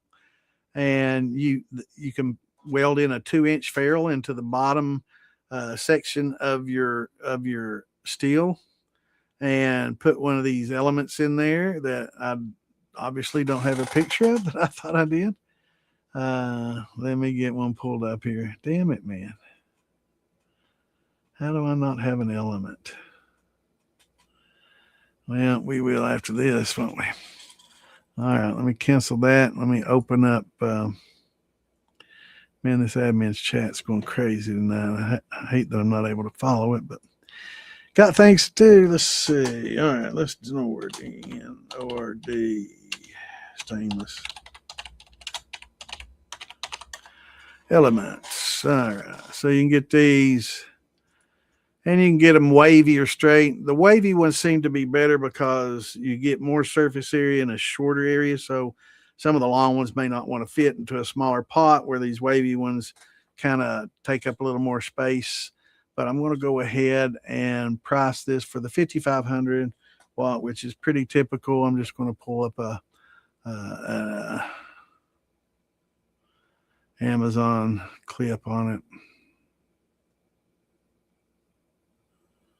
And yes, I've purchased one of these. So let me go to adding that pick. Damn, man. And screenshots. And we will get back to diastatic power and malting. So I definitely want to do that here. But let me show this really quick. And I do want to. So this is an element that goes into a ferrule, right? So you just put that into the side of the bottom, right? So it's going to be in the lower section of your steel. You don't want ever to have air on these, right? It always needs to be submerged in a mash while you're running, you know. So they're going to be in the bottom third of your tank, and you're never going to run it where it, you know, alcohol runs out. And you leave this exposed, it'll go up like a light bulb, flash bulb, it's gone. But yeah, so those go into the side, and then you know, gauge your wire coming out of it based on the size of the amperage of the element itself. And you can use 220. They come in 110 or 120 and 240. So you can run, you know, whatever size you want. But once you do this, and you don't have to pay for propane anymore, and it's so much more convenient, easy to clean, no bottles to deal with. You can do it inside a lot safer. You don't have to worry about the carbon monoxide issues, but still dangerous to run your steel inside. So you need to take all the precautions you can. But yeah, a buddy of mine went from propane to electric, and he's like, "Oh my god, you know, I almost wish I hadn't bought the air conditioner to put in my steel house. It used to get so damn hot, even in the winter. You know, it's always so hot in here. You know, I almost have to run the air conditioner. Now that I've gone to electric, it stays pretty cool in here all the time. All you need is really a fan. So it really helps reduce not only your fuel cost, but it keeps your, you know, your steel house pretty cool. Awesome. That's a nice pot still, brother. Hell yeah.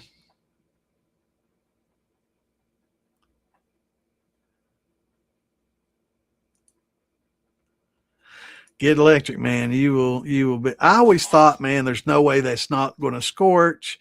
You know, there's just no way. You know, it's going to have to leave a flavor. And I always just kind of nah. And then I started drinking some of this alcohol that people were making off electric, and I'm like, well, that doesn't have any scorch flavor at all. You know, and in fact, that's pretty damn good. And then, you know, it's just if you do it properly and don't, you know, get solids in there, it's not an issue. So I was like, pretty damn big. But I do have a picture somewhere of a nightmare. I don't think it's in my screenshots anymore. Let's see. I shouldn't do this. It'd probably take me too long to find it. I don't have a lot of time. I'm behind. But I do want to show you what happens when you do get some milky solids in there. Let me just go through these real quickly and see if I can see it. It might be on my phone. Yeah, it's probably going to be on my phone. It's on my phone because I don't remember seeing it going through these files. But it's a stainless, and it's encrusted with a lot. It's showing it cracked and stuff. And I think basically what happened was air got to it, and it did that. So yeah, you definitely don't want to let air get to it, and you don't want to put a grainy mash in it because it will definitely ruin it and scorch it. Yeah, me too, brother. Blue corn, rolled oats, and figs. Who shot John? What am I missing? Who shot John? Let me go back and see. I've missed something.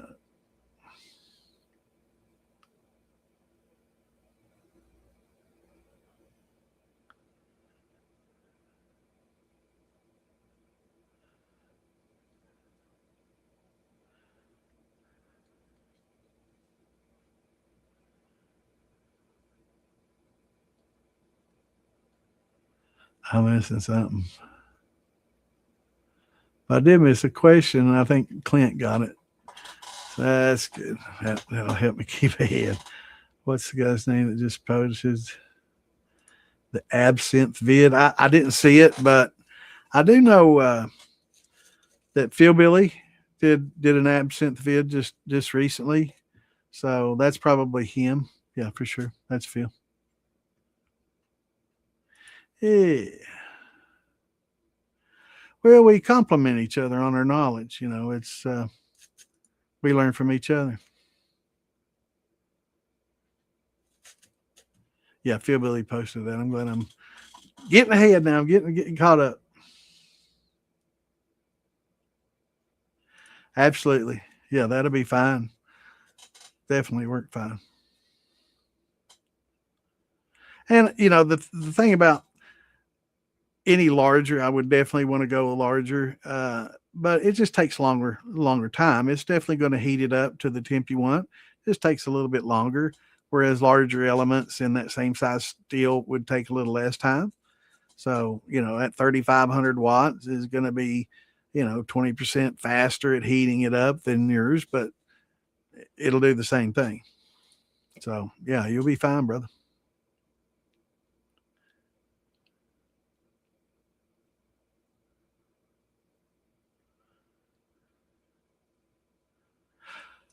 If I'm talking about links, it's probably in the actual groups. So it's going to be in the DIY Shine and Steel Building or Militia, or on YouTube, Phil Billy Moonshine on YouTube, and there's lots of different videos and stuff.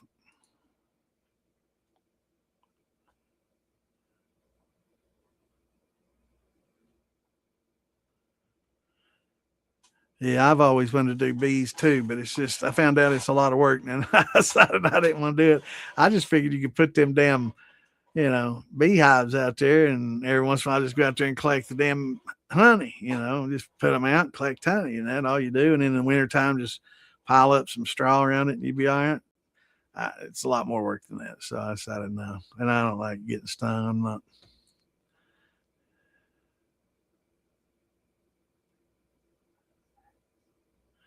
That's not a problem. That's why we have them stored. You can go back and watch them same place you're watching them now after the podcast is over. You can go back and it'll be a video that you can watch. In fact, 90% of the people that watch this podcast don't watch it live. They pick it up at lunch, they pick it up on the way to work, listen to it, or watch it at home at their leisure. A lot of times, especially on Saturday nights, they got better things to do than be on here with poor old Santa.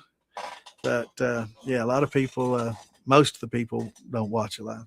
I have time for a little shot. I'm gonna have to drink some of this soluble oat.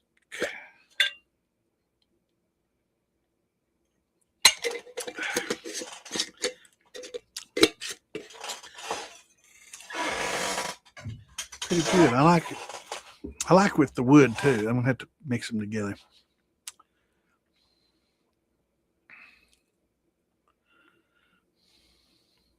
Yeah, it'll work. It'll work. Just a little slower.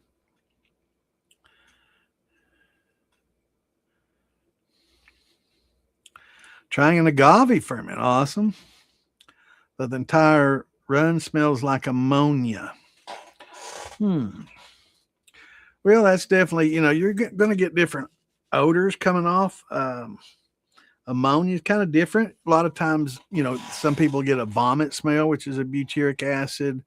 Sometimes you'll get a sulfury smell, which is hydrogen sulfide.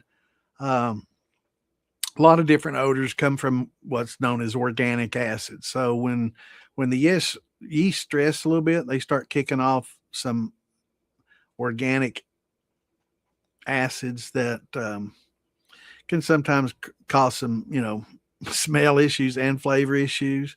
Sometimes those go away and sometimes they don't. Sometimes you can distill them out. Others, you have to let them either work their course or, the tragic dump. But most time it's best to try to run it and see, make sure it works okay. But ammonia, it's kind of a mystery. Hopefully, did you use DAP, diammonium phosphate, as a nutrient. If so, maybe too much of that might cause it. I don't even know if that would cause that off flavor though, but it's definitely a ammonium. Uh, but it's hard to say, Benny.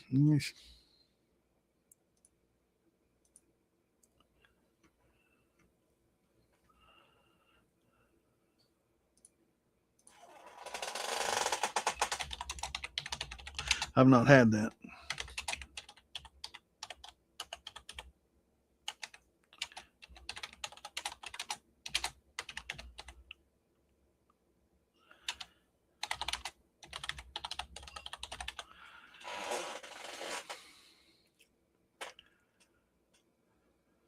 Yeah, they said the same thing I did. An ammonia smell in distilling mash is usually caused by an excess or unconsumed nitrogen based yeast nutrient breaking down. Yeah, that's probably if you've used DAP, if you use too much of it, which is easy to do, you'll get that odor. And which is one of the reasons why a lot of people don't like DAP is because they misdose it. You definitely want to underdose it and supplement that with some other things as well. It's a great jump starter. It's great getting things going, um, but it's also good to use in conjunction with other nutrients that have a little bit better rounded base that contain more vitamins and minerals other than just the diammonium phosphate that gives you plenty of yan and fan, but it's light in a lot of other supplemental things. So a lot of people you use both. They'll underdo the DAP and then they'll use a Fermax or a Fermate O. I think someone mentioned last week that Fermade K is a combination of O and the Fermax. So that would probably be one of the economical, but won't get that ammonia smell, but you'll get the good jump start of that ammonium, diammonium phosphate. And you'll also get the benefit of more organic, uh, nutrient rich yeast holes, basically. So, and a lot of people break up multivitamins as long as they don't have a lot of iron in them. That's fine to do, especially if it's got zinc. Zinc is something that's very important, and essential. Calcium as well.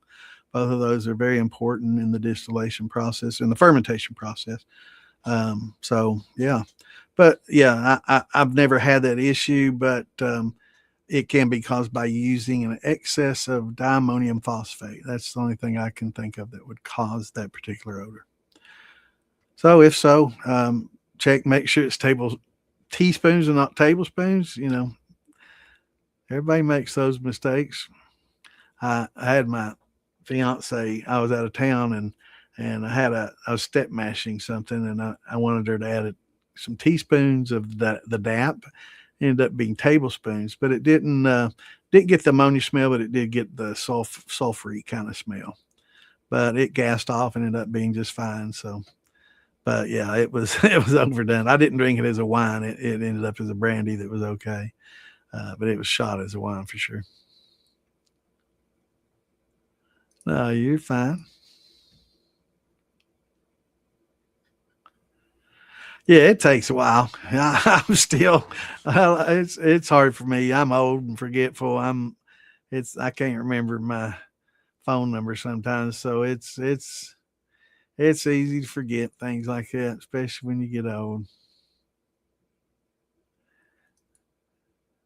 Over 21, of course I am. Of course I was when I did that. Yeah, we had some trolls in there Saturday. You weren't here, Clint. We had to deal with some troll action. Hell yeah. I look forward to it, man.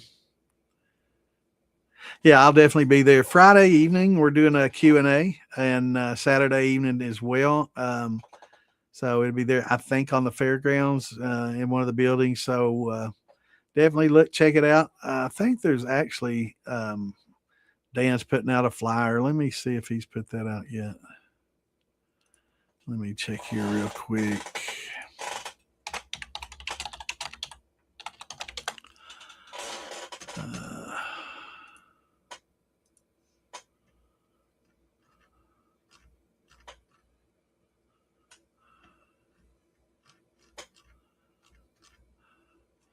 He hadn't put it out yet. Damn it, Dan. But yeah, go check out Farm to Bottle. I think he's going to put it up next day or two. But yeah, it's I think 8 o'clock. Let me look on my phone. He did send it to me on my phone, but I don't know how to get it on there right now real quickly. But let me see here what time. I can definitely tell you what time.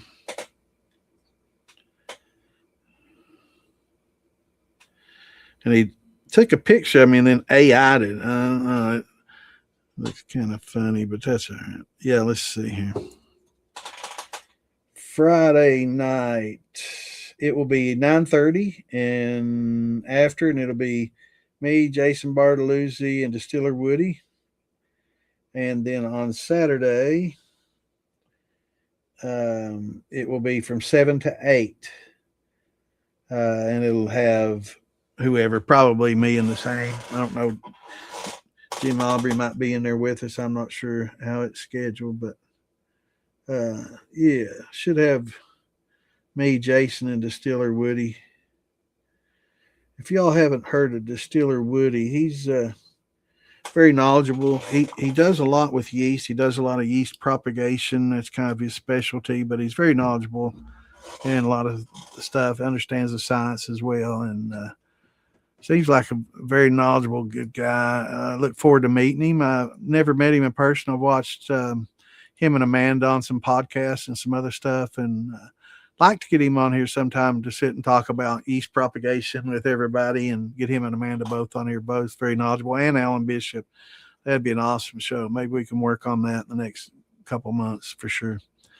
All very knowledgeable people. Be an awesome little round table of the yeast peoples. Awesome. That's great, brother.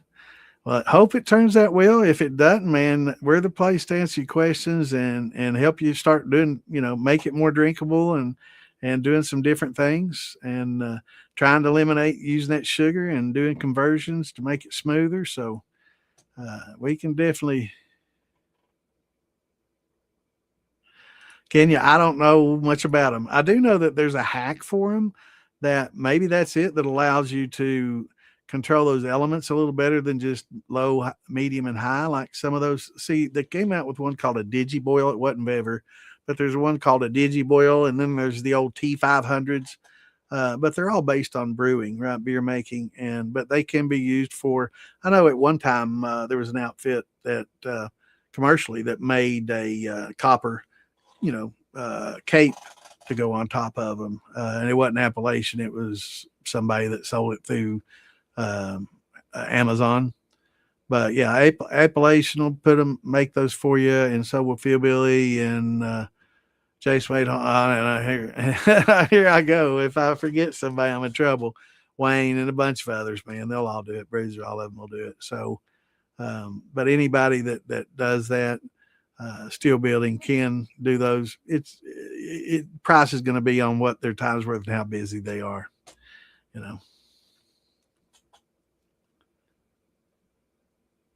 Yeah, they work great. Nice, simple setups work great. Him and Jason both make probably the best around.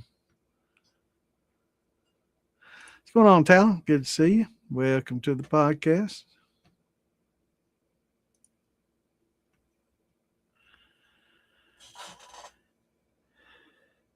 Yeah, definitely don't.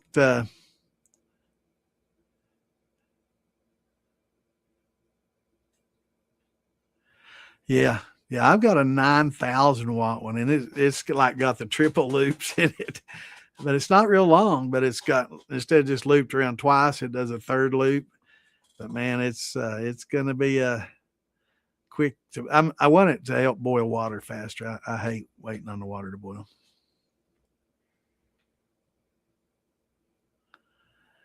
Mikey, what's going on, brother?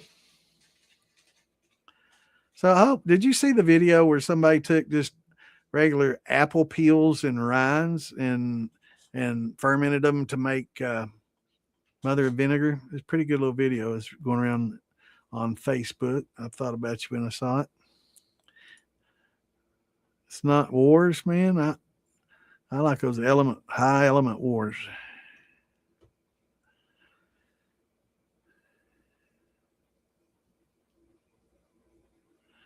All right, Gene. Thanks for business, brother.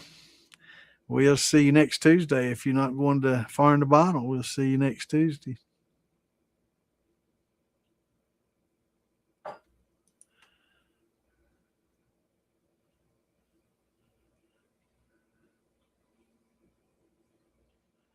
Yeah, and it is, and you don't have to know the science to. I mean, you don't have to be able to do anything except follow simple instructions to make good liquor. You can, just like following a recipe to bake a cake or do a goulash or whatever. If you can follow the recipe and you can do the steps exactly as they say, you can make good liquor. And especially once you replicate that and do it over and over again, you'll get better and better at it. And then you'll think, well, I bet I could do this to make it better. And you'll start learning ways to improvise it and make it even better. So you don't have to understand the science. I know some people like to know what makes everything tick, but you don't have to do this. That's the beauty of it. You can be, just push it away like I do calculus, and just say, I don't understand. I'm done. Get it out of my face. I don't want to deal with it. Or you can want to, learn about every bit that you can find out and what makes everything, every bug tick in it. So it's just how inquiring your mind is and how much time you have to spend and whether you've gone down the rabbit hole or not. Some people can't resist that rabbit hole. Some people could care less. They're like, I'm making good liquor. I don't need to know all this, that, and the other. I know basically what you're saying, and that's all I need to know. And that's a fact. That is all you need to know because there's some moonshiners out there that can take sugar and cornmeal and make some the best corn liquor ever. And there's people out there that have all the knowledge in the world and produce terrible, terrible stuff. So, but I will say the more you know, the generally the better it's going to get. But, you know, experience is a good teacher, and running the same thing over and over and over doesn't make you dumb or simple. It just makes you experienced at that one particular task. Now you take a moonshiner that's done the sugar, the thin mash for 30, 40 years, like I started out, and say, make me a gin. They'll be like, huh? I mean, they won't know the first thing to do. So once you start broadening your horizons and learning to make different distillates, you're less of a moonshiner and more of a distiller, right? Well, I used to be a moonshiner. Now I consider myself more of a distiller. That I've learned to make a lot of different distillates and making a lot of different products other than just thin mash corn liquor like I did for a long time.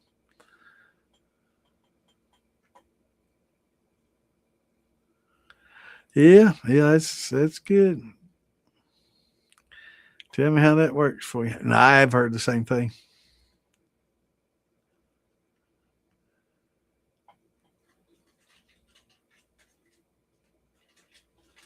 Yeah, it can work its course and go away, especially if it is Fermax. Yeah, that's what it is. You probably used a little bit too much.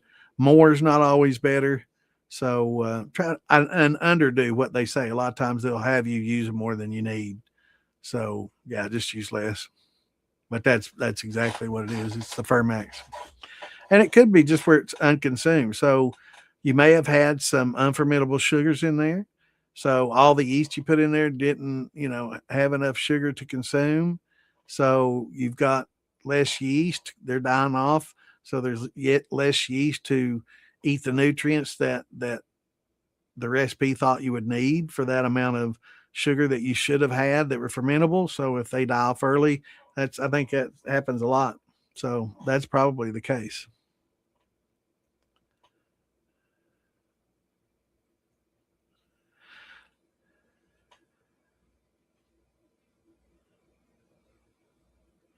Yeah, you gotta be careful. That's why I like having a larger exhaust on that flake than entrance because it'll always handle anything you can, even full flow, it'll still drain. You don't have to watch it. You're right and babysit that valve and turn it on. That's why I like having maybe like an inch and a half PVC coming out and then maybe just a small, 1/2 inch line going in.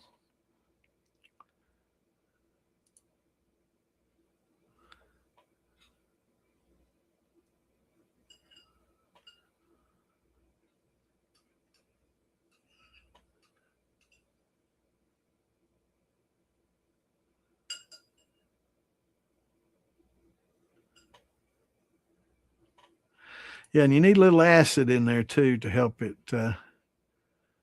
Yeah, yeah. You got to drop that pH. Add a little citric acid to it or lemon juice. That'll help break that glycosidic bond between that glucose and fructose in that sucrose. So let's see. Right.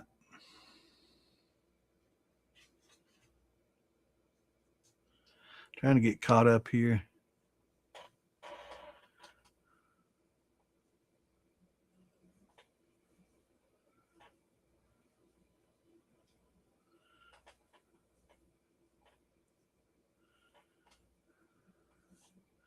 Oh, I was thinking, well, I was talking about 21 when I drank that pure grain. I think I was 21. I'm pretty sure I was over 21. I never drank before I was 21. For YouTube and everything else, that's what I have to say. And I'm sticking to it. All right, so I'm caught up. Yes, it is. It is time to talk about malting grain. Okay, so I had the question about malting grains, and I know a lot of people. If you're able to buy barley, that's awesome. I've been looking for a great deal for a farmer that farms barley for a long time. I can get my wheat, I can get rye, but barley is escaping me. I'll find it eventually, but I have malted quite a bit of wheat, and it's the same as the barley is going to be. In fact, it's hard to differentiate the two. But I will say there's several things that you're going to want to be careful of. I've looked online and there's some instructions. There's a lot of YouTube videos, and they talk about once you get done, at the end process, putting your malts in at 180 degrees in the kiln and all this. Absolutely not, unless that's something that you're going to make a crystal malt or a chocolate malt, or you're going to smoke and heat. Uh, Definitely don't. That will denature it. Don't listen to what they're saying. So that's for beer makers that are using malts that they don't need diastatic on. But as a base malt and something that you're going to depend on diastatic power, do not do that. Don't listen to that. So basically, when you malt your grains, you're going to have a large enough area to stretch your grains out. So you're going to have to spread them out. You don't want them real thick, and bound up because, well, let me get to it first. So first of all, you're going to have something large enough to soak all that you want to do in.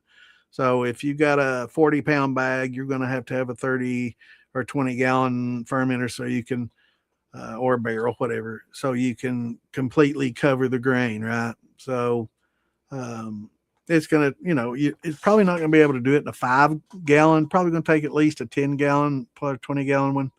But dump all your grain underwater and stir it up real good and let it sit. It's going to sit for 10 hours, but in that 10-hour period, you want to change the water out. So you want it to sit for an hour, move it around with your hand. Don't get your mud mixer down in there and cracking grain and disturbing the grain and breaking them up or anything like that. Just stir them around with your hands, get up any loose dust, anything like that.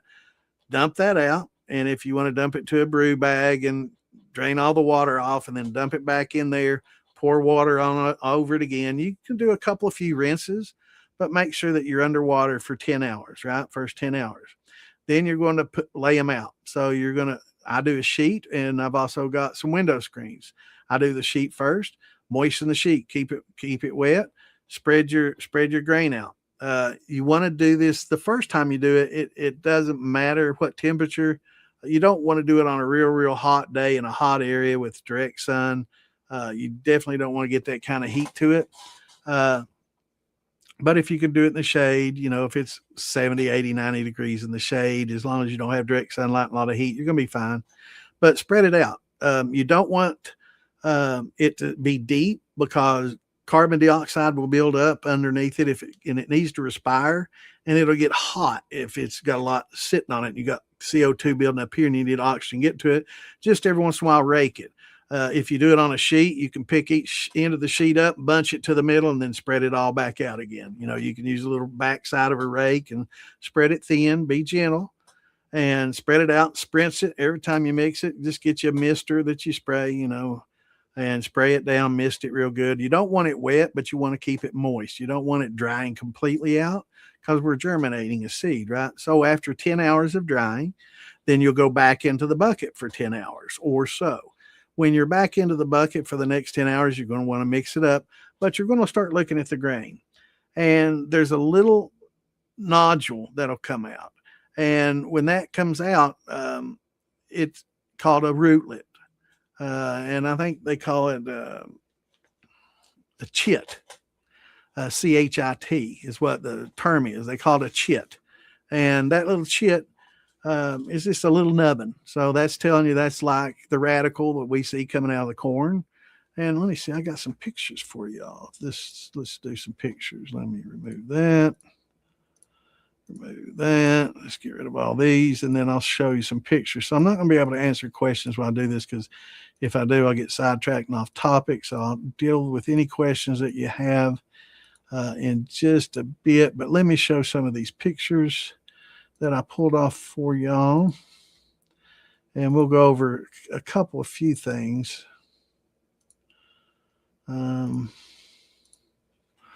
But first of all, let's see. Let's see here. We need to see these bigger. Where is my view? Extra large icons. Yeah, that's better. Now I can see. So let me see. A lot of these are issues with grains, and I'll talk about those in just a second. But hopefully somewhere I've got a picture of different size. And I think I might have a piece of corn or something like that, showing different little links. And I'm not seeing it. I've got hundreds of pictures that I'm looking through right now trying to scan them, so it's not easy, and I can pull off a picture if I have to. But anyway, yeah, it's kind of like this. Here, look. So this is corn, but you see that little radical coming off. So start at the left. There's your, corn kernel, and then the left. You see that little radical coming off there? That's what I'm talking about, and it gets longer. But that first little bit's kind of like a foot, then the radical comes off next to that. So once you see that coming off your grain in the second soaking,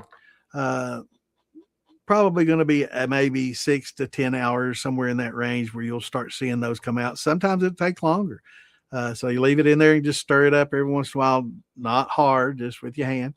But once you see that little nubbin come out, then you put it back out on your sheet, spread it out, and then allow it to start drying. But again, you're going to stir it. You don't want it to get hot. This time you really need to make sure it's in a cooler area, 60, 70, 80 degrees max.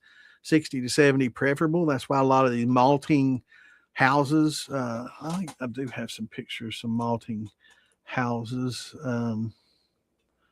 Pretty sure I pulled those off. Let's see if I can find them. Probably, hopefully. Let's see. Oh, yeah, here we go. So this is a malting house. And you can see they spread it across the floor. And they got little mechanical rakes that go back and forth and rake them and keep them turned. And these are cool. So this is going to be a 60, 70 degree, nice, cool place to work. And you can use a dehumidifier. So on this second, if you want to do it inside, and it doesn't have to be on a huge king size mattress sheet, it can be on a twin bed sheet or even smaller, a pillowcase if you're not doing a lot, right? Or a brew bag if you want. But just to spread it out in something that'll hold the moisture. If you do it outside, I recommend using bricks to hold the sheet down and using a second sheet over the top. and keep it sprayed down. That'll keep the birds and critters out of it, because they'll get in there and eat that shit up. There'll be a flock of birds all over it, man, if you allow it. But in these malting houses, they can control the temperature, and they can do some really heavily modified malting, which means when it's heavily modified, means you have a good full malt on a very high percentage of it. Under modified just means that some of it's perfect, some of it's not so perfect. So you definitely want to get it as modified as possible, and as much of highest percentage if you can, perfectly malted all at the same time. That's tough to do. So it just depends on, on the conditions that you have to work with. So on this second, try to keep it as cool as you can, keep it spread out. If you have a dehumidifier and you're doing it inside, that's awesome. You can control the temps a lot better. Inside temps are always in the 70s if you're in an air conditioned house, so that's even better. Spread it on the floor in your laundry room or whatever, and run a dehumidifier in that room to help keep it, dry, because we are drying it at this stage. We don't want it to get bone dry, but we're drying it. We don't want it moist. But at the same time, you'll notice that there's an acrospire. And if you look on the outside of your grain, you'll see this little vein sliding up. And let me see if I got a picture of it. You'll notice a little vein. Here we go. Sliding up the side of it. And it'll look like a little white vein. And if you can't see it, you can take an X-Acto knife and cut the grain open and look for it, and look for the length of that acrospire. When that acrospire gets about 75% the length of the grain, like your grain's that long, so if it gets just a quarter of reaching the top, that's when you want to stop your malting process. So you look for this little acrospire, and it'll grow, and you'll get the little rootlets coming out, right? And or chits, they call them chits, but it's rootlets, basically radicals, several names biologically. But this acrospire will tell you your rate. And when you get the majority of your malt with an acrospire that's 75% or so, that's when you want to halt the process. That's when you want to take all your grain up. You want to put it on a screen. You want to put it under a dehumidifier. You want to run fans, and it doesn't hurt to get it to about 120 degrees. So warm air you want at this point in time, because you want to dry it out fast, and you want to get to, I guess, a point of about 16% moisture or less, because that's when you run a lot less issues with molds and funguses, right? So you're going to dry it out well, and once it gets dried out, these little rootlets, chits, radicals, or whatever you want to call them, they'll start breaking off. I talked about a few weeks ago about having a little screen tumbler. You can run that. You can have your fan blowing into it. You got screen, it's in a circle, it tumbles, and it'll help break off those little rootlets without damaging. Also, when you're drying it at this second stage, you don't want all these little rootlets binding together and clotting up, because then you'll get mold, right? So you won't get dry enough. It'll hold too much moisture. Again, you don't want it perfectly dry, but you don't want it wet. And if it clots like that, it'll get wet. So you got to bust all these little clots up with your rake, raking it back and forth, and making sure you don't have any clots, and making sure it's nice and smooth. And it takes a while to get used to it. But once you see those acrospires about 75% the length of your grain, then it's time to dry them out completely. Dehumidify, hair dryer. If you got a heat gun, don't get it too hot, but just blow it in the room. Get the room up to 120, and get that air flowing, that hot air flowing. Dehumidifiers running, and get that moisture out quickly. And then you've got break your little rootlets off, and then you have a malted grain. It's basically you're germinating that grain. Now, for people that grow grain, or when you're buying grain and you're looking at it, there are some kind of things to look for, and there's a lot of diseases in some of the grains, and fusarium is one of the things you want to look for. And in your seed roots, it'll cause like a bleaching, sometimes a pinkish bleaching, and sometimes a little hairy fungus growth. Here's a shot of that. So anytime you see this in your malts, it's no bueno. That's fusarium. It's a toxin, mycotoxin. It's not good for you at all. Make you sick. Not good. Not bueno. Um, it's not the same as the ergo that we've talked about in the past that gets on the corn, but the ergo is probably even more toxic. But the fusarium is something that you have to worry about more in your seed grains. Let me show some more pictures of it.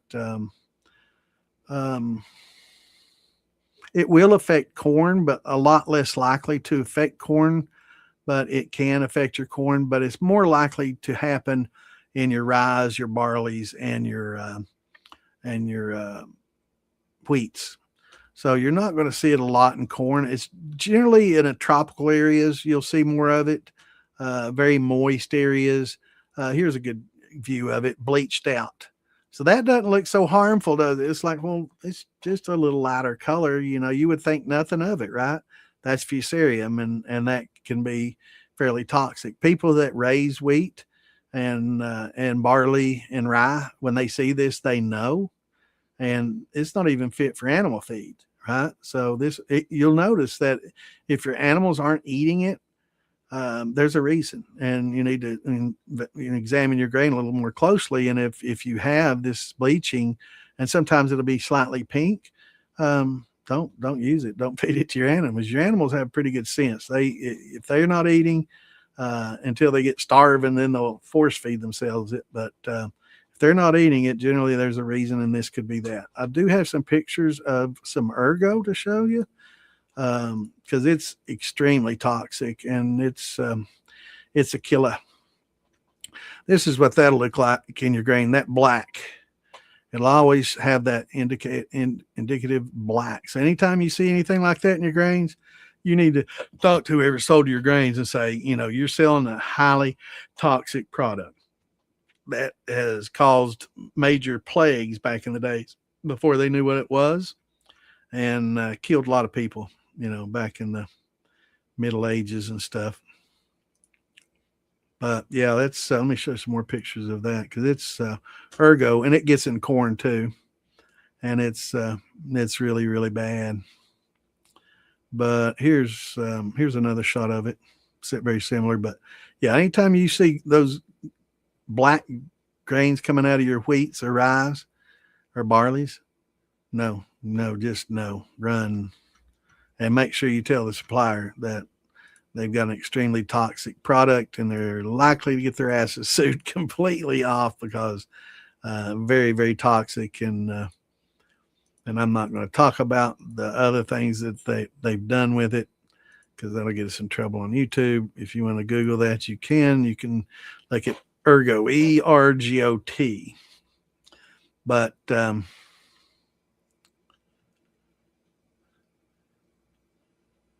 yeah, exactly. Start your learning how to do it small and work your way up. You definitely don't want to, be doing hundreds of pounds of some expensive barley and mess it up.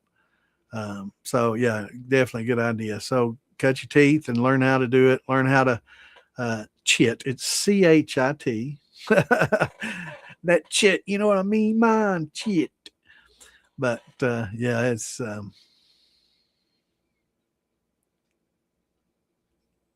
I've heard that, but I don't know. I don't want mine coming out smelling like the damn fabric softeners and the sheets that I use in there. I'd be afraid that would do it at low heat. But I have heard that. I've heard it too. But yeah, you don't want to go over 120. Some say 140, which is technically right, the upper end for the glucanase, the beta glucanases. But 120 is a good safe spot. But a lot of these videos tell you, yeah, if you do that, just killing them at 180, it won't hurt nothing. People are like, oh, it's running the diastatic. No, it's not. It's got cool air coming into it at the same time. I only do it for a short period. They don't know what they're talking about. They've learned a little bit from reading somewhere else, but they don't know how to apply it, because that's what a lot of malting houses do to malts that are going to get chocolate or crystallized or denatured in the process anyway, or smoked under heat. So they don't care about that, right? They don't care about denaturing it. They're just trying to get it, dry quickly and efficiently, so they can make chocolate malt or what, crystal malts out of it or whatever. So that is, in a nutshell, kind of basic, how to do a malt. There's a lot more to it. There's some great videos out there. But for the most part, if you can follow those simple instructions and just make sure that it doesn't get too hot, and make sure that you rake it every few hours, in the both of those drying processes, and don't let it build up a lot of CO2 underneath you. It wants to respire. They say when it smells kind of like a cucumber, you're on the good path, because that's its respiration. It's respiring, and you're smelling that. If it starts to smell sour, you need to up your game, right? So, um, kind of follow those simple instructions. Start small, pillowcase size, maybe a few pounds at a time, and learn how to do it that way. Again, I'm looking for a good barley contact where I can buy it from a farmer cheap as dirt. Until then, I'm buying it already malted, but I do malt wheat, which is very, very similar. So, I'm basically, a lot of the same. So let me see if I got any other pictures here that will be beneficial. Um, this shows kind of a picture of the acrospire and the radicals coming off there, the chits and the rootlets. And there's that aileron layer that we talk about, that layer that holds a lot of the alpha and the beta glucanase, the endogenic alpha and beta glucanase in the actual seeds themselves. So those are of course important, and the gas exchange. So um, good little picture there of the seed. That's kind of like the kernel I showed a couple of or last week. So that's basically the malting process. Do you have any questions? I'm trying to read through here now. I'll go back and malted wheat's great too. I malt my wheat, so it's really good.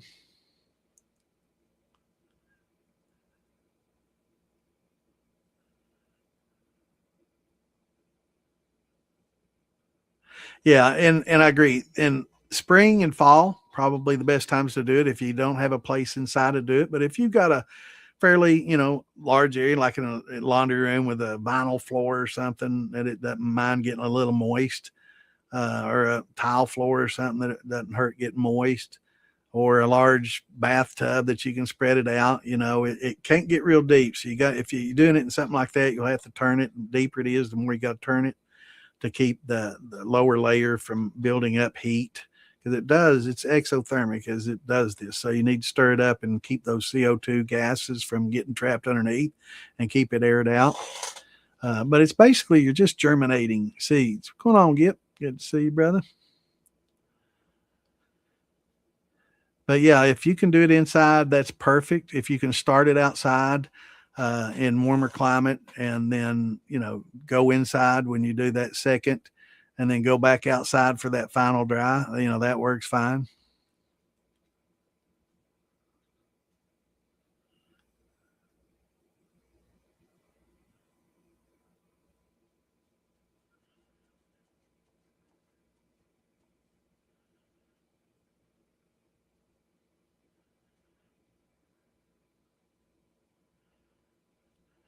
Yeah.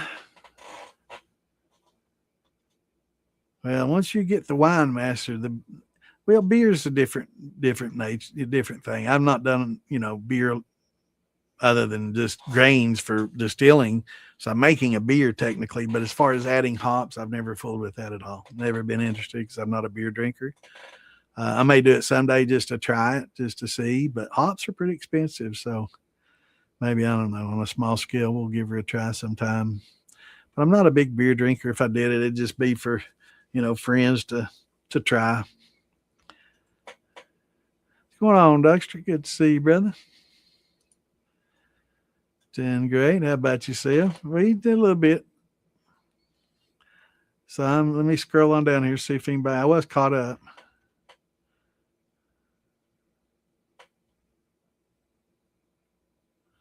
That co-pilot. Oh, I know what you're talking about.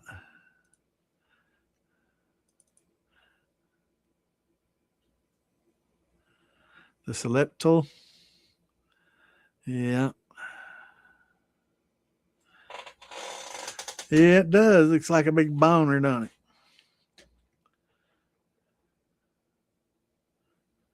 But the endosperm is inside there. I don't think it ejects the endosperm though, like some might think.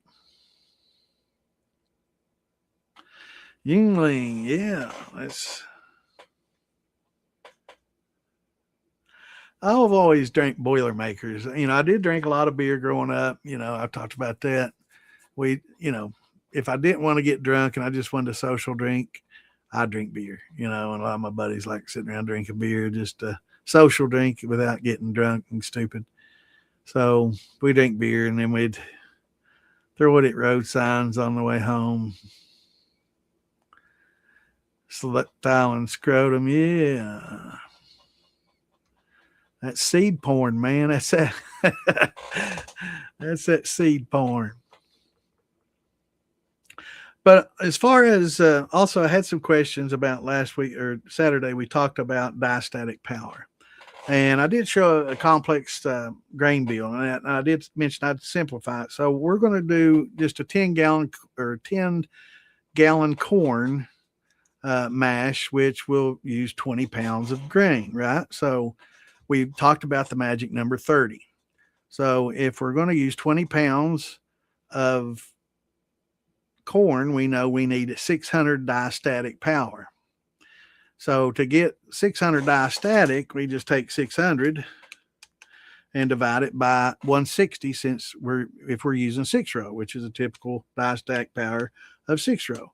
So we're going to need 3.75 pounds of 6-row. But when you add 4 pounds additional, that's 120 more, right? Because we got to have the diastatic for the grain itself. So that's going to add another 120 to it. So we can add the 600 plus the 120 equals 720. Now we can divide that by the 30. And so, yeah, it's going to be about right. Might want to do a little bit more. They say 30 to 35 is the number per pound. So you just look at the degrees Lintner of whatever you're using. So 2-row is going to be 140, 6-row is going to be 160, and like a wheat, malted wheat is going to be 180, right? So a little bit more. So you can kind of go by that, and that tells you how many degrees Lintner each of those have. Now, that'll be on your malt package that you get.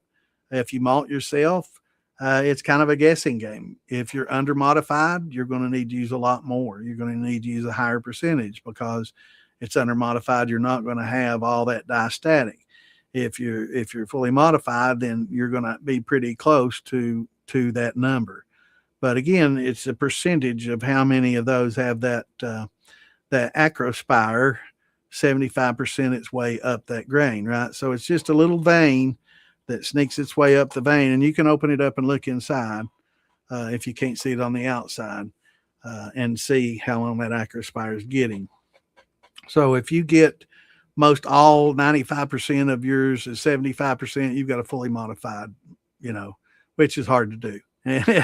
For us, it's hard to do. For a malt house, they got it down to literally a science. They know exactly the temperatures, the moisture content.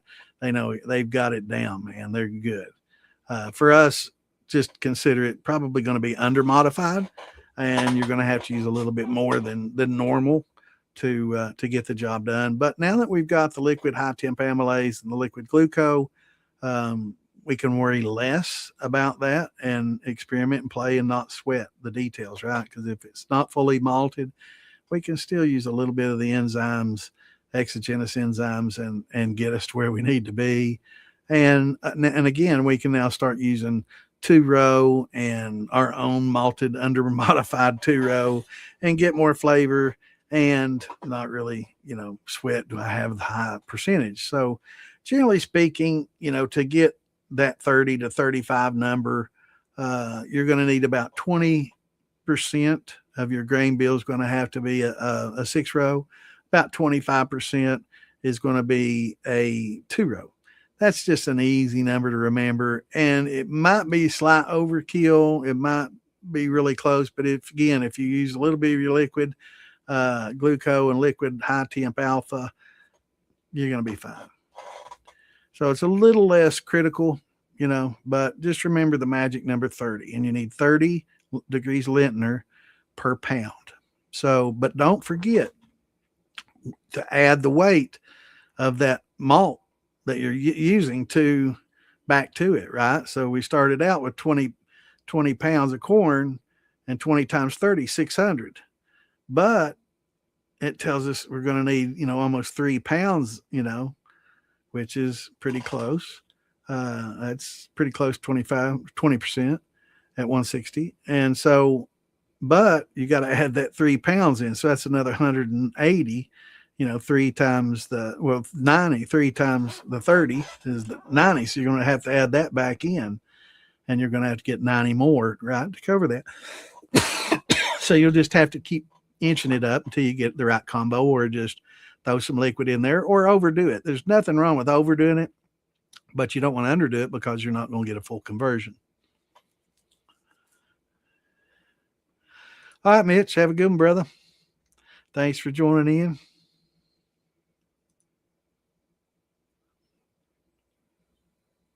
Yeah, the turbo yeast, they have the nutrients built into them. And a lot of times more nutrients than what you need, which is a lot of time what causes a lot of the off flavors. So a lot of the yeast that actually goes into turbo is not bad. It's just the other shit they put in there to make it super efficient for making fuel that is not so good, because they don't care about flavor, because your engine doesn't care about flavor. It cares about octane. So as long as it's got that octane, that's all it cares about. So, that's the reason why turbo yeast generally aren't that good for distilling. I know some people swear by them. They do a really quick, clean, fast fermentation, but maybe not so clean. They're not going to be the best. It's going to produce some off flavors.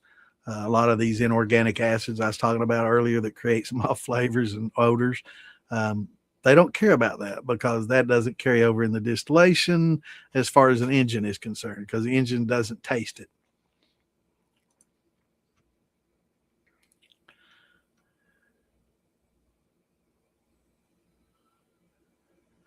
Yeah, but it will do itself, but it's the leftovers. So what we're talking about when we're talking about degrees Lintner, and it does, that's why we can use rye, wheat, barley all do a lot more than just itself. Corn will barely do itself if it's malted perfectly and not quite fully, maybe 95%. But if it's not fully modified, malted, it doesn't even really have enough for itself. So, that's to consider. But yeah, the reason that the wheat, the barley, and the rye can do more than their own weight, that's why we only need 20% of them, because they've got that extra diastatic that can also work on the other grains, right? But we can't forget themselves when we start adding them back in. So when we start with that 20 pounds of corn, and we say, okay, 20 pounds times 30, that's the 600. So we just need something that's going to bring it up to 600. So we say 600 divided by 30, and we know, okay, that's 20.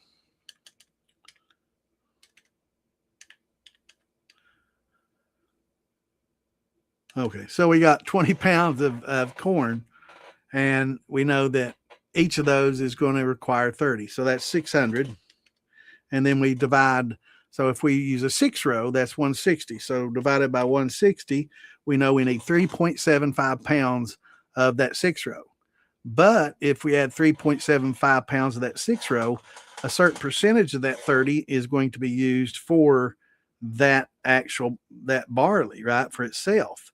So we have to figure that back in. So we'll do 3.75 times 30, which gives us 112 more that we've got to add for. So, another pound or so of that, and we'll have enough, right? So we got to always allow for that additional grain that you're adding to the grain bill, because you no longer have 20, you now have 23.75, right? So 23.75 times 30 All of a sudden now we need 712.5 divided by 160.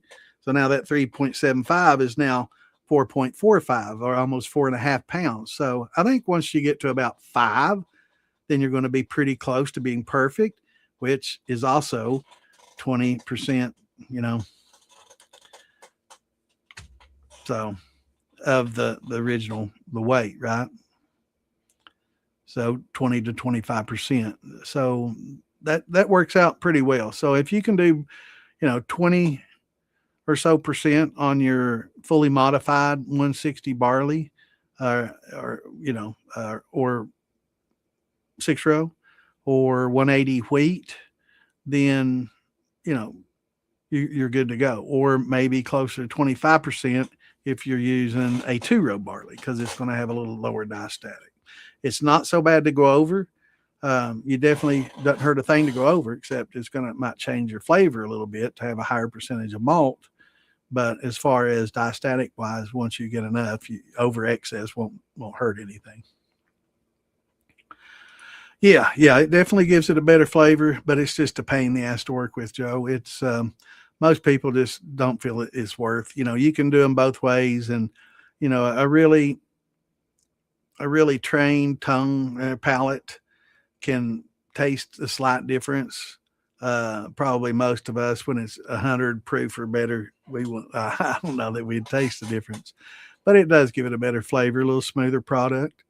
But it's just such a pain in the ass to work with. And a lot of people will, if they're going to use malted corn like that, they won't depend on it as much. They'll do a lot of corn unmalted, and they'll use the high temp alpha to break it up and get it. And then they'll add that corn at about the same time they're adding barley and other stuff malted, and using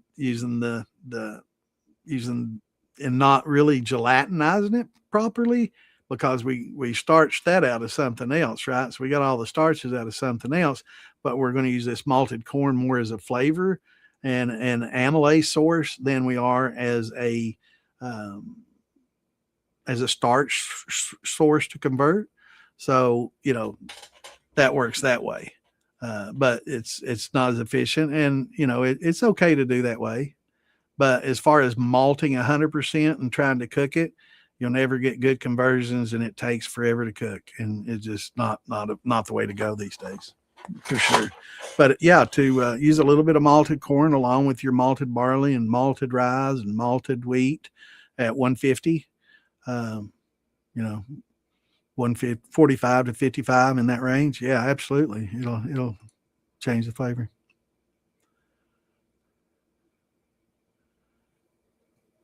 Yeah, it is a lot. It takes forever, and it never gets fully gelatinized properly, and it never gives you a good conversion. So you end up having to use more, and it's just not efficient. Like I say, if you can malt like 10 or 20% of your corn, and then add that along with some barley malt and other stuff, and add the high percentage of gelatinized corn, you can get a decent product that way, and enough efficiency where you'll make it worth your time and trouble to get your liquor. You don't want to go to all this trouble and just get a shot glass liquor that's really high quality. You definitely want to kind of be a happy medium. It's not that great a difference. You'll see a greater difference in conversion and not using sugar than you will from, I don't know. Malts produce a different flavor, but as far as malted corn versus a malted barley or wheat, I think you'll notice a malted barley or wheat more than you would that same percentage of malted corn added to. But if you do an all malted corn, yeah, it's going to have a different flavor. Yeah.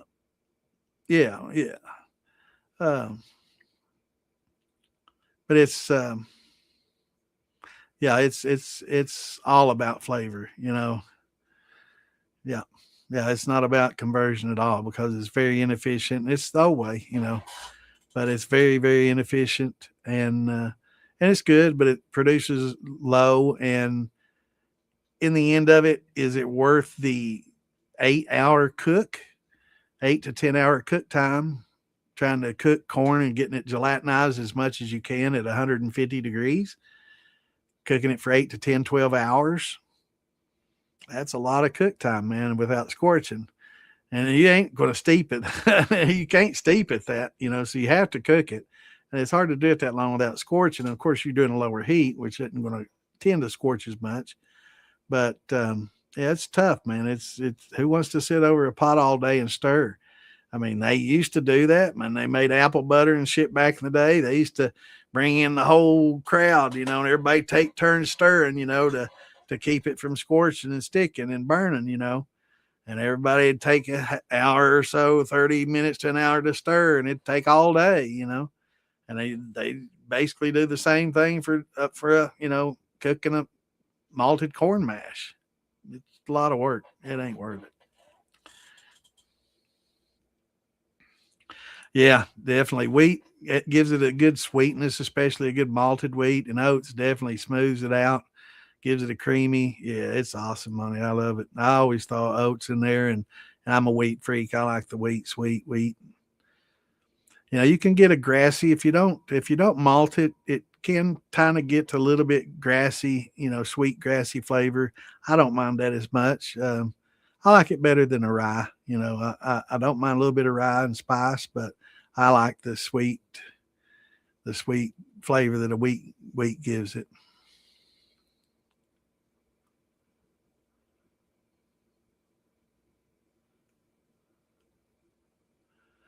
Yeah, yeah, and I'm definitely gonna get some of that because I'm gonna do some definitely some all wheat. I want to do an all wheat vodka, and I know I'm going to definitely need it for that. And I'm probably get at one point going to do a single malt with the barley and do a single malt with scotch, I guess.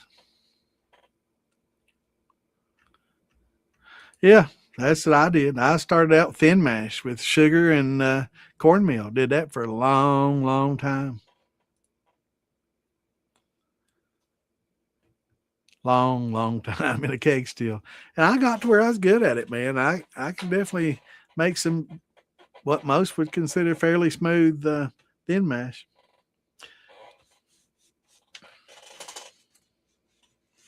But yeah, you got to be careful too, like we were talking about um, on those grains. Always make sure that you look at your grains and inspect them.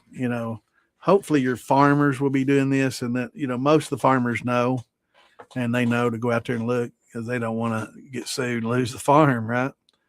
But you start selling lots of grains with fusarium on it or ergo, you definitely, once some animals start dying and people start getting sick and tripping and doing all these things, you can get in a lot of trouble.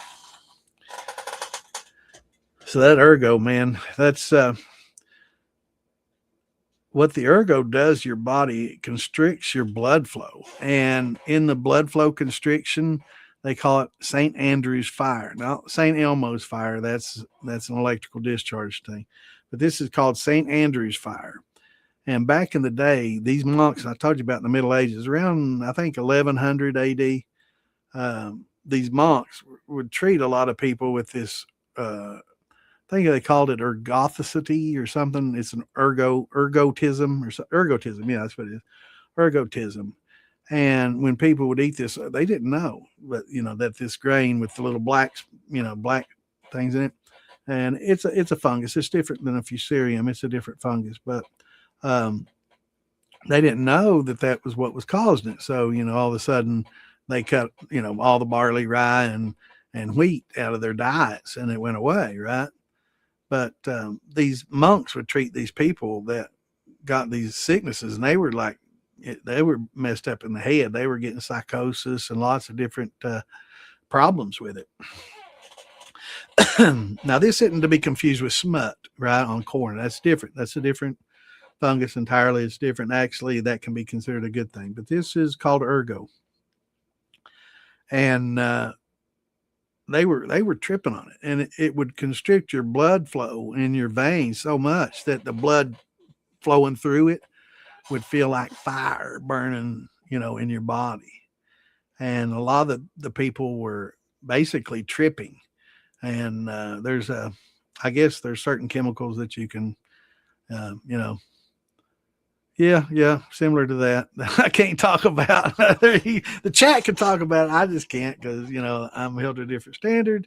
And somebody just said that in chat. I can't control what chat says, right? So, um, yeah, I didn't say anything about that, right? But yeah, it very very similar. In fact, I think that the dithalamide that can be kind of synthesized from that.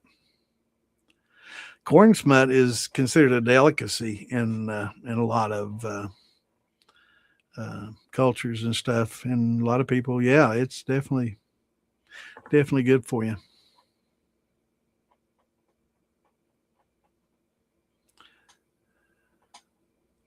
Yeah, it's sugar shine's fine. It's got a little bit of heat to it, but if you run it through a column still and post flavor, you know, people don't notice it that much. When you proof it down to below 80, they don't feel that bite as much. Let's see if I got any pictures of corn smut. I don't know if I got corn smut pics or not. Uh, Smut doesn't sound too good though, does it? Smutty corn. But the fusarium, I think, actually is not but definitely not as bad as the ergo.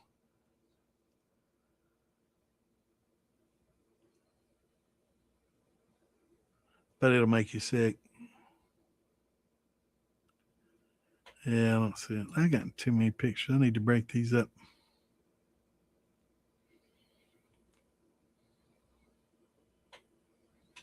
All right, off to Google we go for a pic of ergo.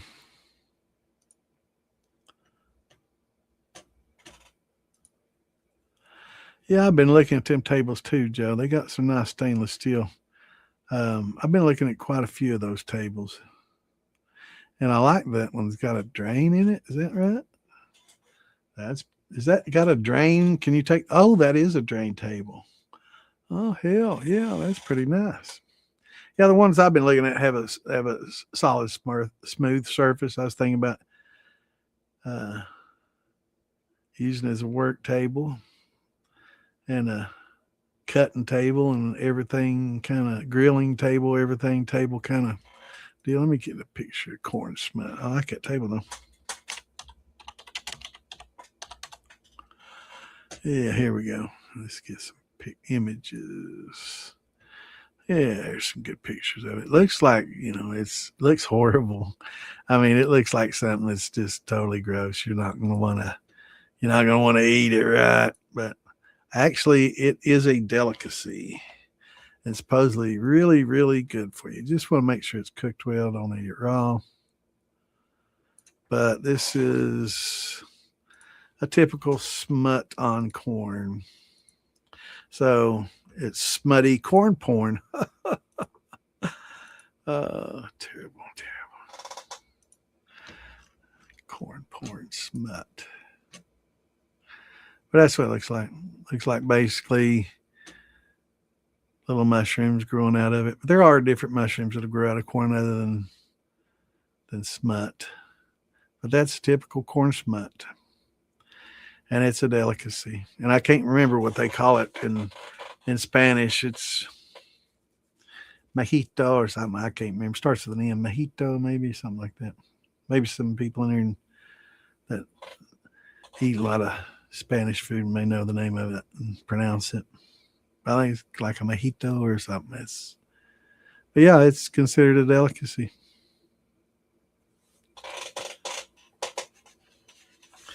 Definitely not something that looks very appetizing, though, is it?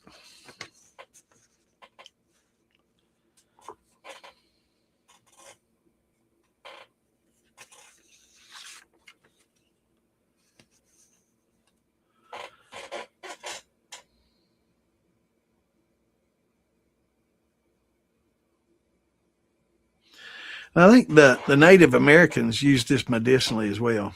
Um, so I'm not sure how they prepared it, but they actually used it for treating wounds.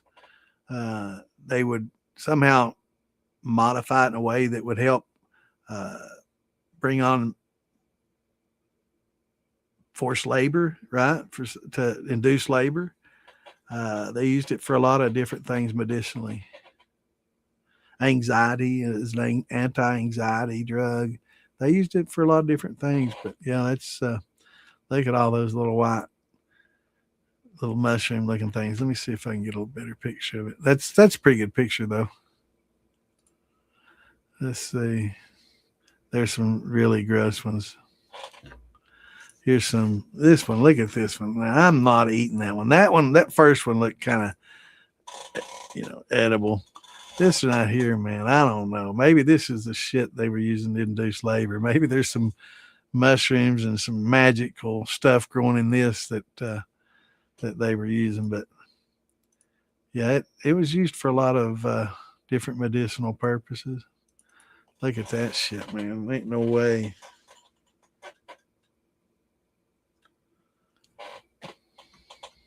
Look at that. That's gross looking. I think the first one looked kind of okay, but that, I don't know. We look like we got a lot going on there, a lot more than just smut, right?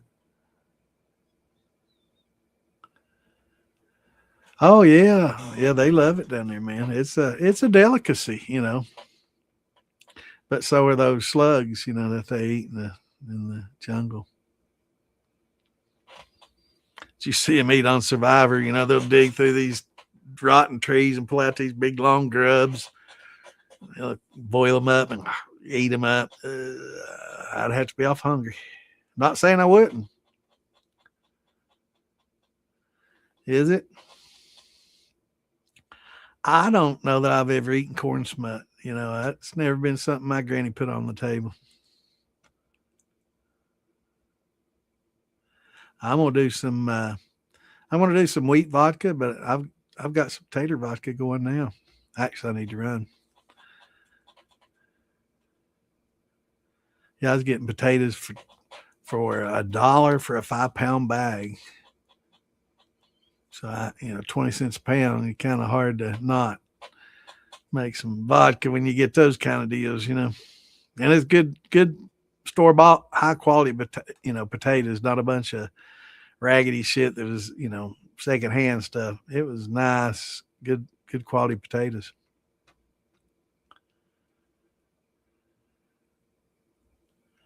Does it? It does. Different people, different ways. Some people like it, some people don't. That's why a lot of people prefer a corn vodka or a wheat vodka. Yeah, you got that right, man. I saw on Facebook, it was on some of these reels. It was showing some of these tribal people, I guess, in Africa and stuff, and got this monkey stew, and this monkey with a head sticking in the stew, and its head popped up, and you can see its teeth, and that expression, it looked like they threw it in there live. And then they show them pictures of the kids, holding the monkey, just gnawing at it and going to town on it, I mean, I guess for them that's a delicacy and awesome, and like a barbecue for us, to each their own.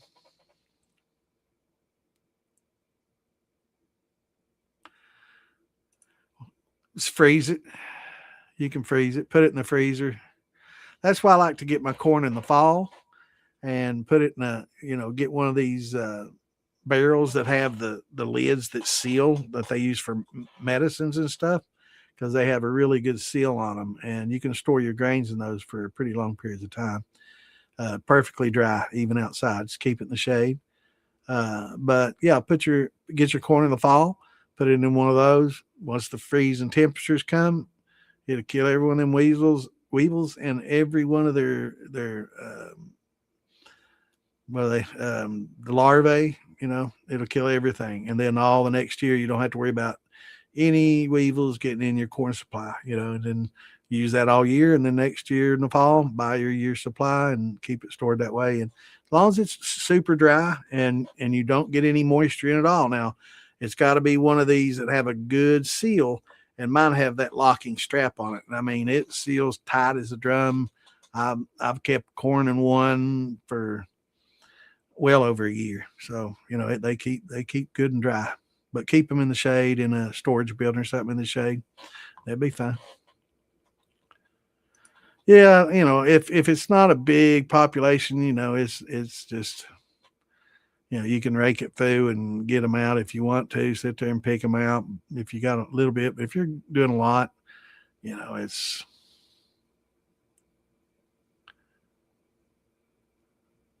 yeah. The weevils aren't gonna just don't tell anybody while they're drinking it, and they won't think about it and it won't bother anybody. But I generally don't like the thought of it, but you know, I've drank wine that had fruit flies all in it, and hopefully that didn't, before I got the acetobacter. So I learned the hard way about, using the airlocks and all that.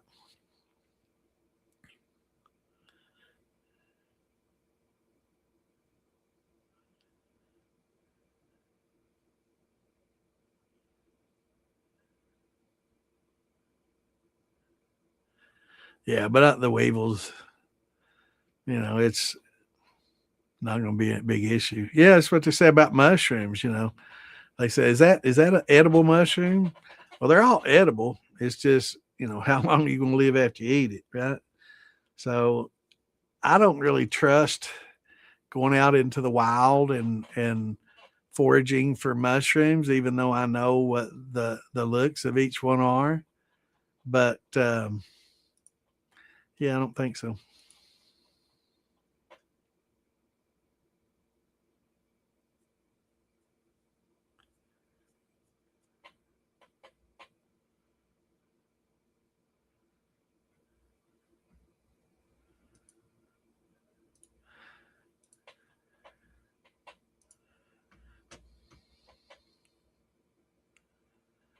Dried pinto beans shine. No, but you could definitely do it. I mean, they've got the starch in them. Let me see what the starch content is. I know they got a pretty good. But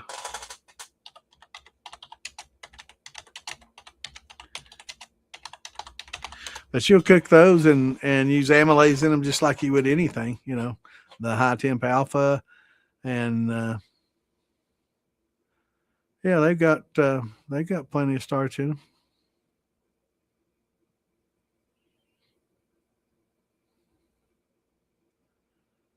But let's see what it takes to gelatinize a pinto bean. Because you'll gelatinize it, so you're going to get the starch out of it to convert. It's the same.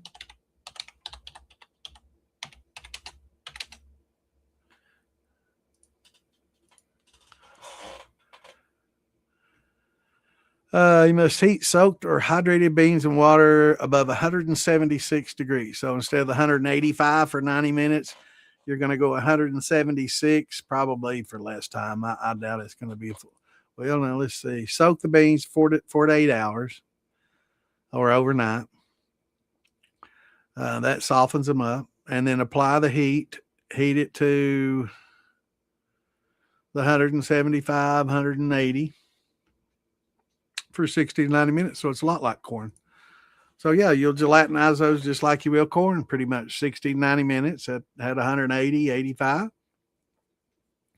Then you'll put your high temp amylase in there just the same as follow the same numbers. I'm not sure that you're going to get as much sugars out of that as what a corn would do. So maybe start with 3 pounds, right? 3 pounds per gallon, maybe, and see what that does. And then use the old hydrometer and see what you got. And then next time you can adjust if it's really thick, and hard to work with. But yeah, the only difference is this: you're going to want to soak it overnight to break those up because I guess you're not grinding them up like we would a corn, before you run it. So it's considered a full bean. But I would definitely want to mash them up. So maybe when you stir them with that paint mixer, make sure you macerate well with it, right, and bake those up. I don't know I guess you could probably just grind them up though if they were dried. That'd be fine. Run them through a grinder just the same. But yeah, cook them. Just do it just like corn.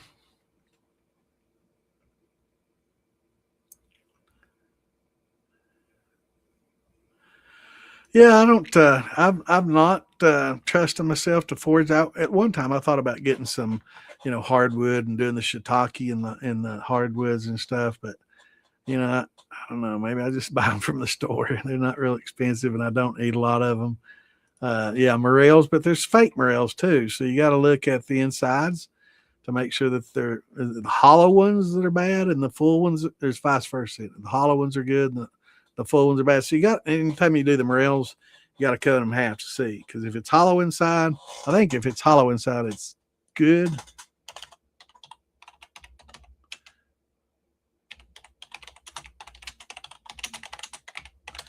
I want to make sure I get this right because there is a false morel that's toxic and can cause severe illness. So I want to.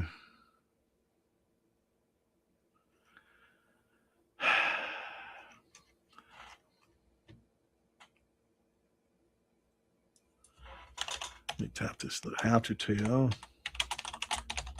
if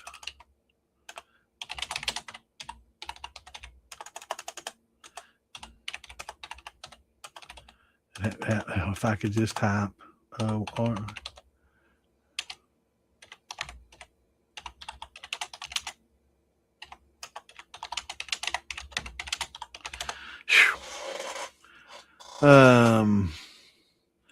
slice it if completely in half.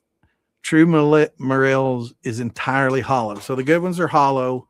The false ones are filled. So the good ones are hollow. I want to make sure that I got that right because I didn't want to get it back and somebody like, oh well, Santa said the hollow ones are bad, the full ones are good because huge difference and they look a lot alike, but once you look at pictures of the both, you'll definitely be able to tell. But a lot of times it's kind of hard. So every person that I read about that eats them and stuff and talk to, slice them open. Look, if it's hollow inside, you're good to go. If it's full inside and spongy, forget about it because it's bad. So I want to make sure I got that right. But yeah, the hollow ones is safe.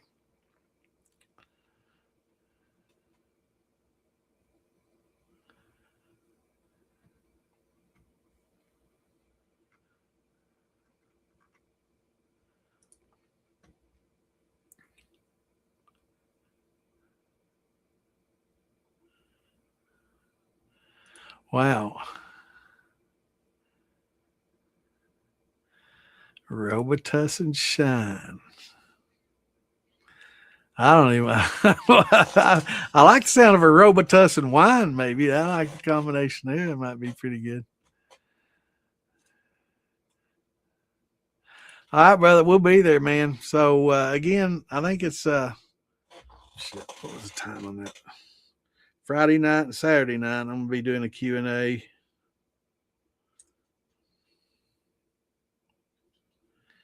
And let's see. I'll make sure I give everybody the right time. So yeah, Friday night will be 9:30 till whatever time. We'll just kind of hang out. There's a lot of people. We'll sit there. I did this last year, and crazy enough, last year I met some people that watch my podcast. So I was sitting there just waiting on somebody to come by. Wasn't a lot of people. They were in the festival. They were going to the food things. They were listening to music, doing everything, drinking, going to all the different vendors. But there wasn't a lot of people. I don't know how well it was advertised. Hopefully this year we'll have more people, more participation. But it's strangely enough, the people that showed up were from Louisville and watched my podcast. And they were one of the 90%, I guess, that didn't watch it live or that never spoke up during the podcast. They might be watching now. But it was fun talking to them, and they already knew pretty much the whole spiel, everything I was going to say and talk about it. But it was good to sit and chat with them and meet some people that watch the podcast. I had no idea that they never chimed in, so that was cool. But anyway, 9:30 to whatever time Friday night, and then Saturday night 7 to 8. Hopefully before Mary Cutter comes on because I want to catch her act. She's pretty cool, Kentucky gal. A lot of you know her from her Moonshine song about the church, granddaddy church. That was a shiner. Pretty good song. She has pretty good folk songs, country kind of. Yeah. She's Kentucky gal though. I think from Bardstown area. So that's definitely whiskey country there. Bourbon country.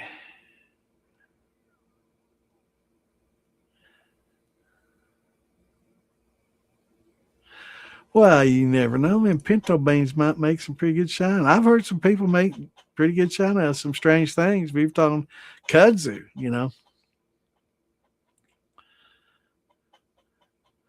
Yeah, there's I've got some of the little puffy balls, white balls that are supposedly good, and I got the kind of yellowish orange, you know, chicken kind of growing around out in the woods behind the house. But I've taken pictures of them and posted. Oh yeah, those are those are good. Get them and eat them. And I'm like, yeah, I don't think so, bro.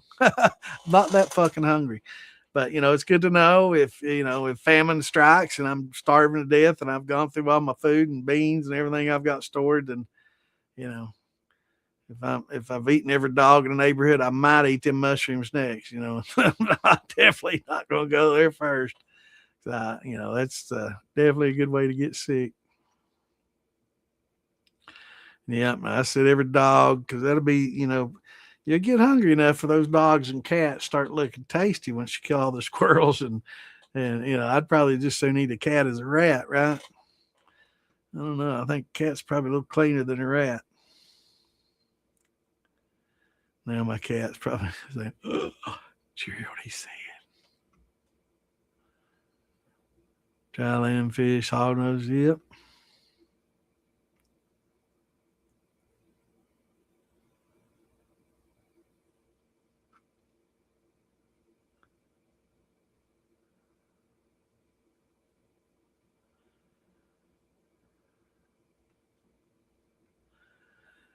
Yeah, yeah, I do that a lot. I just use staves, man. You can just get the old staves and char all six sides of it, the block, and drop it down in there. I do that a lot. It's as good as spirals and a lot of stuff. But you can mix in that soluble oak to add some unique flavors to it. Uh, or you can get Big Beard and Steel Wheels steeping bags. Those are good too. Got to try them. I've tried some liquor with them in it, but I've not tried them out. They gave me a package to try, and I've been slacking. I got so much shit to do before firing a bottle. I got trying to get people on here to. I got to replace my roof. I got to deal with the insurance company. My roofer wants me to try to put in a claim to the manufacturer and all this shit. And it's just so much shit, and I got other stuff I'm dealing with. So it's I'm busier than I've ever been. I'm not working half as much as I used to, so it's crazy.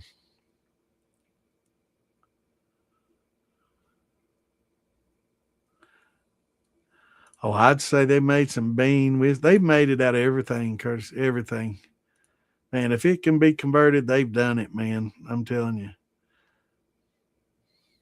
So that may be like the crawdad shine. There might not have been people doing crawdad shine until they did that, or my big thing was my daughter asked me. She was in when she was in school. She was talking about worms and how they breed and all that, and I explained to her how they're asexual and how they breed and everything. So I started reading more about it, and the necker that they put off, NECAR necker, is like that slimy stuff they put off.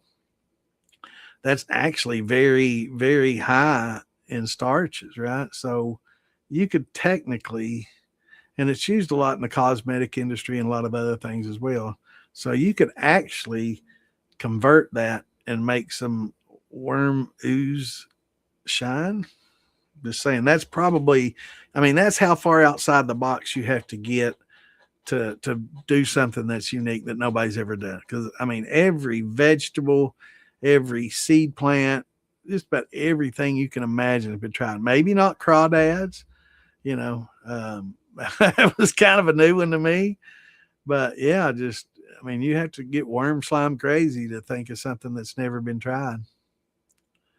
Carolina Reaper shine, yeah, that's I don't know. Let's see if there's enough.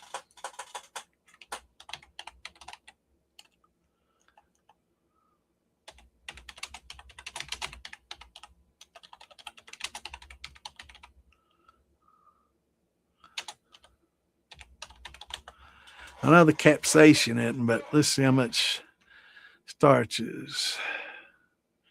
Not a lot of starch. But it does have water-soluble simple sugars and maybe some fiber that could be converted with the right amylase. But it does have some fructose and glucose, giving the pepper a fruity baseline flavor before the intense heat hits. So let's see sugar content instead of starch.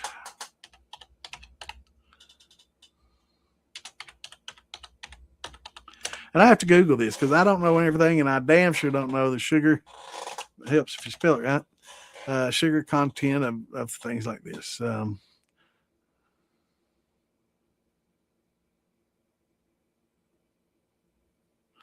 Yeah, there's not a lot. Not a lot. So it's going to be something that's going to, you'd have to use a lot of sugar along with it. And then you're basically making a sugar shine with, the heat and what flavor that the peppers bring with it, which not necessarily a bad thing, but good God, it'd probably tear your gut up, man.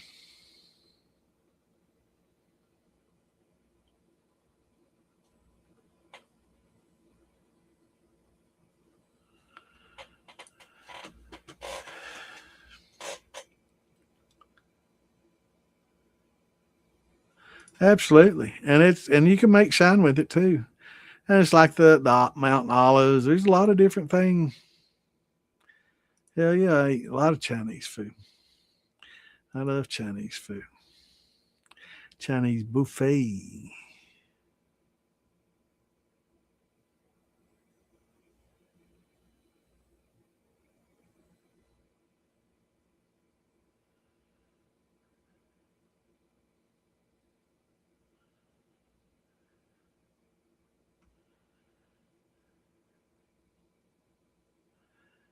So these barrel staves, it's awesome. I agree, man. And I think you get a little bit of the whiskey, right? That's soaked into that wood.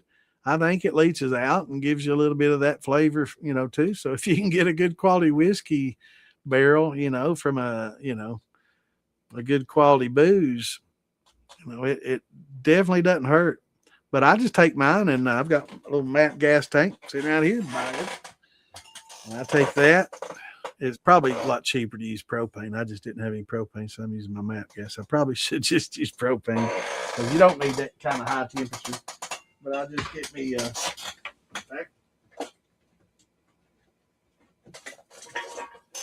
here is the vice grips that I use.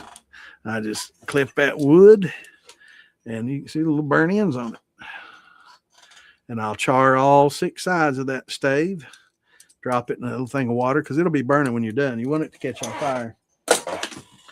And drop it in a little bit of water, take it out, let it sit, and then drop it in some liquor. Does a great job. Absolutely does good. Yep. Little 2-inch by 2-inch piece. Absolutely, brother. Matter of fact, I might just have a.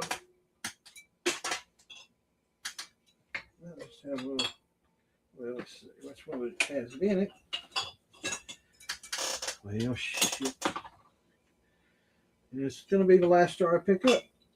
Yeah, it was. But yeah, you can see some staves in the bottom of that. So those have been used. This is the 4th time, so it's been quite a while on this, and it's really slow. But you can get it. So that'd be actually the 5th use. So the first use was at the distillery. I got the 2nd, 3rd, and 4th. 3 uses out of it. This is the 5th use. So by then, it's not so great, but still working, But the first ones, just watch it. It depends on, if you just use 1 2x2 and in a quart, a few days and it's ready.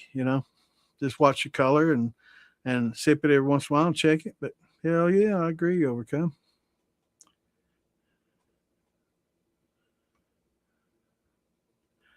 Yeah, that's right. So you're getting some of that prior spirit. So if you get that high quality barrel, you know, and if it doesn't necessarily have the heads on it, that's what everybody wants, is that head that says, Pappy's or, Blanton's or something, that a lot of people consider a top shelf or a better bourbon. So they love those heads, but the staves don't have a name. So I get mine that are Buffalo Trace, so they're pretty decent tasting staves.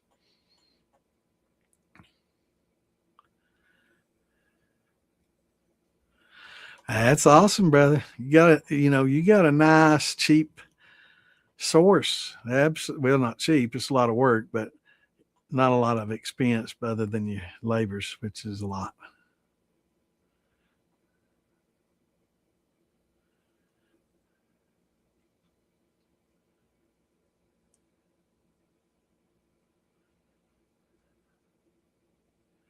Yeah, I've got a buddy of what's going on, brother? Yeah, we were just talking about that. I do need to post a little something here. Hold on a minute. I was just on the page. I was just cussing you then. I was like, damn it, he don't have that picture out yet. I was going to post it on here, but it's not on the Farm to Bottle page yet. Let me see if it's on the Foundation page. No, but I will. I had it on my phone, but I didn't. Okay, yeah, I can cut this out here. Yeah, let me click on it, open it up, and so on Friday, or is that Saturday? All right, cool. So are we still going to do the Friday class at 8 or 9:30 or?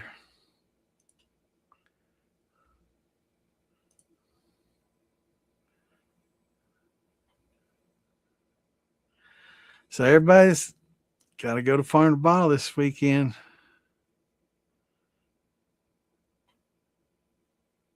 Did they? Well, the picture wasn't that bad. I mean, it just, I don't know. Once I go AI, I guess I look a little more like Santa than I think I do, but it wasn't all that bad. But let me go ahead and post one of these for people that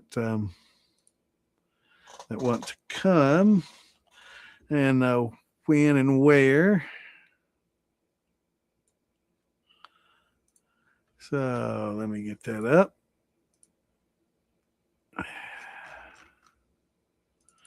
All right, Farm to Bottle this weekend, 28th, 29th. Again, I will probably at 9:30 on Friday, and after going to do a little Q&A, and then again on Saturday at 7 to 8. I think before Mary Cutter, because I want to definitely want to catch her act.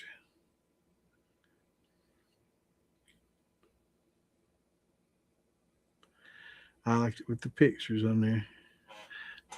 I will say that. You probably cussing me out now. Yeah, I wish I had this to share. Let's see. Can I do? I'm gonna share this one. The times didn't change, did they?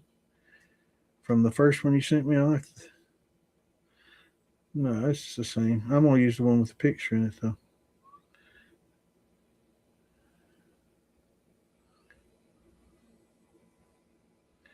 Let's see.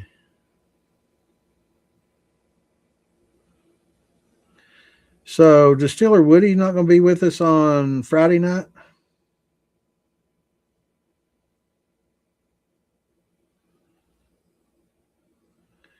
And then Saturday,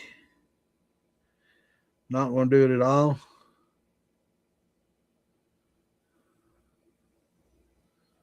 Well, now, hell. So, we're not going to do it at all on Saturday, just Friday night? Woody coming? So hopefully Woody can hang around after the yeast thing. He's very knowledgeable. I'd like to have him with us. I'd like to also talk to him about coming on here sometime. So I know.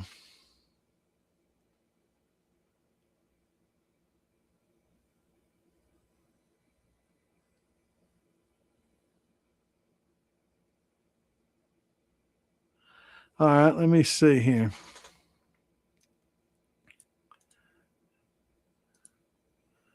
Let me get you this link. Message me on Facebook.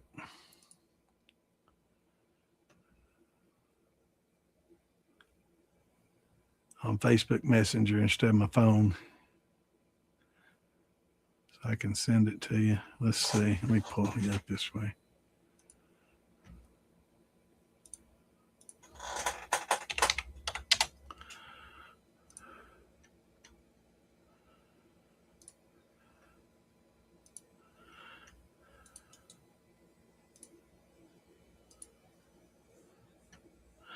There you go, brother. Follow that link.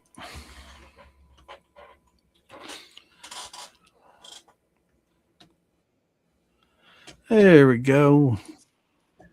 All right. Let me bring you in here and shit. Hey, what's happening? There we go. That's better. So everybody's Gray, the director of Farm to Bottle Festival, coming up this weekend. Welcome to the chat, brother. I figured I'd just get on here and explain the education thing to you. Good deal. So, I see it's changed a little bit, but yeah, it's changed a little bit. I did away with that Q&A thing on Saturday because one of the classes is going to take quite a while. So I just moved his to the end. That step mash class is going to take an hour and a half or more to do that because it's pretty extensive. So, and that's Woody doing that, or that will be Wayne. Woody is doing Wayne's a good. yeast class one day. He's doing a what's the other one? Yeast propagation. Yeah, he's doing yeast propagation one day, and then he's doing malted grains the other day. So I can't remember which is which. Good. We talked a bit about that tonight. And I had one cancel out, so I kind of adjusted times and tried to give people a little bit more time. You'll still have the same thing on Friday from 9:30 to 11, and we're going to Facebook Live that. But and any of those, if you want to get in there, I'm sure Wayne would like anybody additional to help him as well. Don't mind loudmouth Santa in there. But yeah, you know, we got a lot of good classes and stuff. I tried to put the non-alcohol related stuff earlier in the day. I'm actually doing a class with somebody on. She's going to do like canning food and stuff like that. Yeah, that'd be awesome. Yeah. And I'm going to help her do a thing on making vanilla, homemade vanilla. Cool. And other tinctures for that matter, yeah. It'll be a make and take thing too. You'll be able to get both worlds, you know, little tinctures with some shine and some, you know, holistic.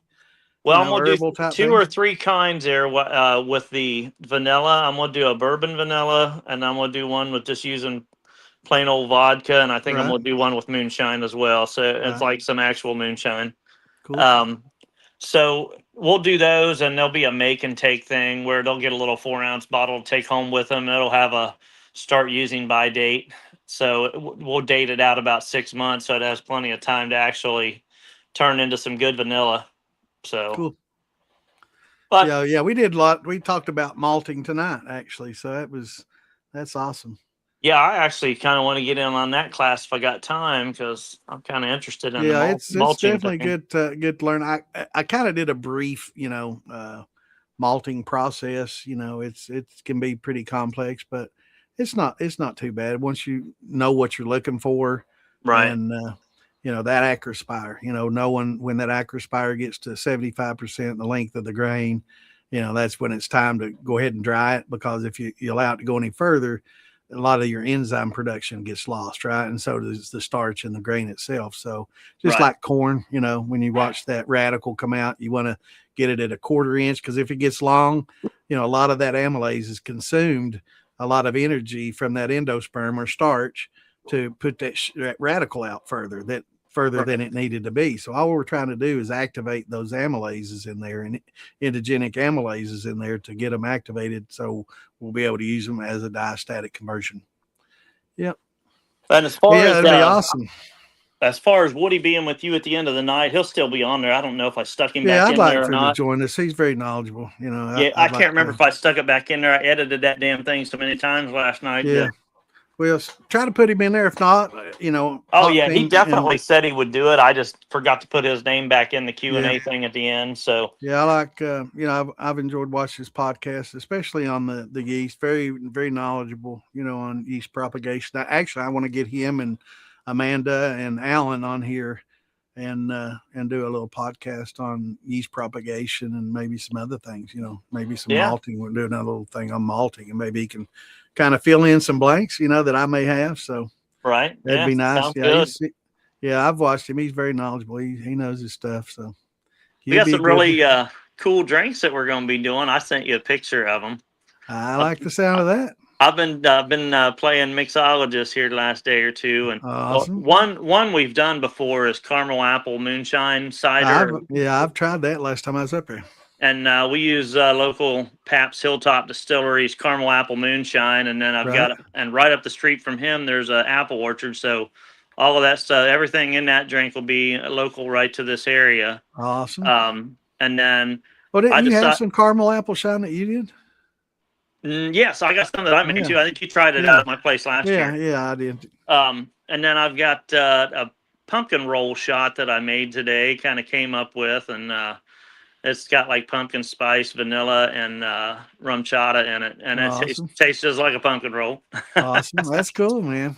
And That's then cool. that with that one, it'll be a $10 shot, but you get a farm to bottle shot glass, and they're the nice, sturdy, square shot glasses, the thick ones. Right. So for $10, you get the shot. You get to I take the remember glass last with year you. you had those little the wood that looked like the Yeah, I've wood got a nickels handful that of were those still. carved out and Yep. charred. I thought that was cool as shit, man. Yeah, I still those got are. mine. That's I cool. wish the guy that made those for me would have been able to do some more of them, but I ain't been able to catch. I ain't been able I'm to get him sure, to you do know, them. I'm sure they do that with one of those little laser cutters. Yeah, his are made with kind the of thing. laser cutter. Just getting him to actually do it has been the problem. Yeah. But yeah, those were a pretty cool idea too, because that's something you could just throw in a jar and age with, right? Charred Right. little piece of wood that also I wish I had it handy. I could show it, but it's upstairs with the. And then we got this other crazy drink that we're gonna do. So Doug from Northern Yankee Moonshine, Doug Taylor. Doug Taylor, he Great made guy, yeah. he made a lemon pound cake moonshine after That the sounds whole good. Afro Man thing went on Right. with the lemon pound cake. So we're doing a lemon pound cake drink that's going to be made with his moonshine, birthday cake cream moonshine, probably from Sugarlands or Old Smoky, and Sounds then good. lemonade. And I'll tell you what, I made it tonight, and it turned out really good. Tastes like Awesome. lemon pound cake. So Awesome, man. That's cool as hell. Yeah, I look forward to getting hammered and having a hangover. I'll be fucked up. that's the next good thing. week, You don't man. have far to go once you're there. You can Yeah. walk across the driveway, and you're at your camper. Right, exactly. Or my tent. So Or your tent. I'm primitive. You got me a sight handy? Dude, yeah, absolutely. I sleep in my damn car every year. And well, I've car camped before. Last time, well, not last year, but the year before last, I car camped at Maggie Hill. I don't care, you know. Yep. I'm going to do that I'm going to pay $200 for a 2-star hotel room, you know. Right. Well, the good thing is on those campsites we got. There ain't no bed bugs on my car seat. I tell you right. that. No doubt. The campsites that we have, they allow one camper on the campsite, but you can put 3 tents. Or you can do 3 tents on it. Right, so right. we can condense some people onto those, Yeah, and that absolutely. way it ain't going to cost nobody anything extra. Ann looks forward to it. She loves tent camping, so you know. You know, I don't mind. I ain't done it in several years, but I always thought it was fun back in the day. Yeah, I thought it was a lot funner when I was younger too, but Ann still loves it. So she enjoys it. So we do it. You know, she likes getting ready for it and doing the outdoorsy thing, you know. City girl likes to get out and do the country things, you know. Right. For me, it's like, you know, it's okay. I just seems to sleep in the car, but whatever, babe, you know. Same here. I'll tell you what, the last 2 years, I was glad I slept in the car. It's hotter than hell out. Shit, yeah, it was. This year, we're going to catch a slight break. I know last year, Big Easy had him a freaking air conditioner zip to the opening of his damn tent. And I thought, man, that motherfucker knows how to camp now. No He doubt. plugged that bitch in, little window unit right at the door and zipped all around it. And I'm like, man, why didn't I think of that shit? No A doubt. little 120 volt window unit. It was awesome. But we're bringing a fan. The first 3 years we had it, last year wasn't too bad there in mid-September, but first couple years I had it in late August the first year, and it was I like wasn't there the first year, but I've been there every year since. So it was 95 degrees. Yeah, it was hot year 2. On year 1 and year 2, when you guys came, it was 95 degrees again. After even we moved it to mid-September to try and get away from the heat, and the heat followed us. Hot. And Beattyville was hot as fuck that year too, man. It was like 100 over 100 degrees, like hot heat index. And then last year it got into the 90s, but it wasn't quite as hot and it wasn't quite as humid. But this week it looks like it's going to be mid 80s and sunny. So perfect. And then 60s at night. The weather looks good. Yeah, that's perfect. So should be good weather. For anybody, Ann's a trooper. She loves it. She loves doing that and getting out and doing all that. But I hope she didn't hear me talk about the window unit. Right. I'll tell you what, man. There ain't nothing better than getting up early in the morning on a late summer, early fall morning when it's like 60, 65 degrees out and just walking around. It feels pretty good. Yeah, it does. So when the dew's still on the grass. Yep. Yeah. I remember last year we got up real early to go to the bathroom, and there's still drunks wandering around, sleeping on bleachers, and just wandering around. Like, okay, that is a party. It's a good time for sure. But it's what I'm amazed is how our community can have a good time like that. No fights, no trouble. Relatively no issues at all for 500 drunk people in one place, and nobody getting rowdy and out of hand. A little bit of issue from time to time, a little bit of words said, but nothing major that cops had to take anybody away. I can't remember any time the cops had to take anybody away or anything like that. No, we've been pretty fortunate so far. We've never had any issues at the Farm to Bottle Festival at all. Good. Yeah, all the festivals I've been to, the only person I ever saw carted out by cops was at Maggie Valley, some biker chick that just ate shit crazy, and some other girl. So other than that, I've not seen any issues. Well, that's the way we want to keep it. Keep it that way this year too. Yeah, we got a little air mattress, Clint. We have to fill up. It's got a little slow leak. I hate the damn thing, but Ann likes it. I don't mind it because really I sink into it and Ann just rolls over and she's right there on me, So I don't mind it for that. But man, I sink in there and my back don't feel real good, so she has to pump it up the next day. But I'll tell you what, we camp Friday night and Saturday night.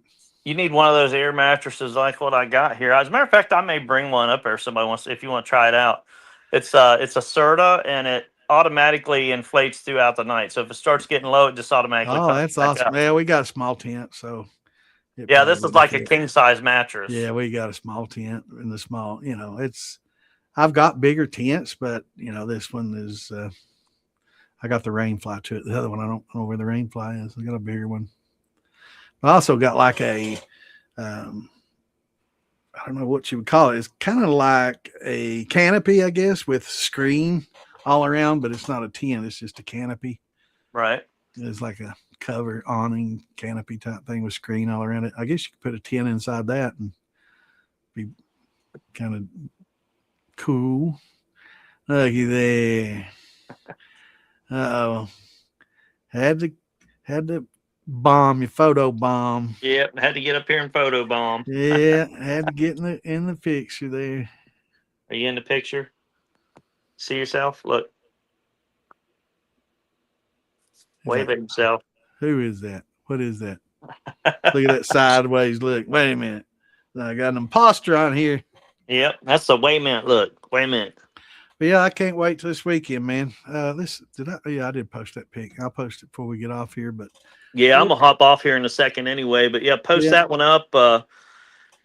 and show the educational schedule and whatever. And I don't think Yep. that's going to change any between now and then. That should stay pretty static. Okay. So, like I said, I had one person that canceled out last night, so um, we'll just I went ahead and adjusted the schedule, and that person had said basically Wayne's going to need a whole lot more time for the mash class, so just go ahead and give him that for that step mash, because I only had like Right. 45 minutes, and he's like, there's no way he can do that in 45 minutes. No, it takes a while, So, especially when you're talking like me and Wayne so do. I You know, I it moved takes. that step mash class all the way down to the bottom at the end of the night to give him 2 full hours to do what he wants to do. Yeah, So it's and step mashing is something that's unique and different to what we do. You know, it's more starting at a low temperature and working up like beer makers do for yeah, higher adjunct grain mash bills than starting high at corn and working backwards like most of right. us are used to. So it's pretty interesting and it'd be good for a lot of people that aren't beer makers or don't have much, knowledge as far as a step mash forward and dealing with protein rests and a lot of these rests that beer makers deal with. So it'll be very interesting for a lot of people. Well, Be good good. deal. All right, man. Well, I guess I will see you. We might try to make it up Thursday. I'm not real hopeful. I know I'll be there Friday morning for sure. Well, if you do, it's going to last from about 7 till about 11:30. Actually, about 6 to 11:30. The tin cap starts On up at six Thursday. o'clock. Yeah. Ricky Lee Acoustic will be over there playing from 6 to 7 at the tin Now, cap. is this at the fairgrounds or downtown? It's downtown. Right. He'll be over there playing acoustic at the tin cap, which is a local cidery there. Uh-huh. And then they'll go directly into doing about 2 hours of moonshine and farm to bottle trivia. Right.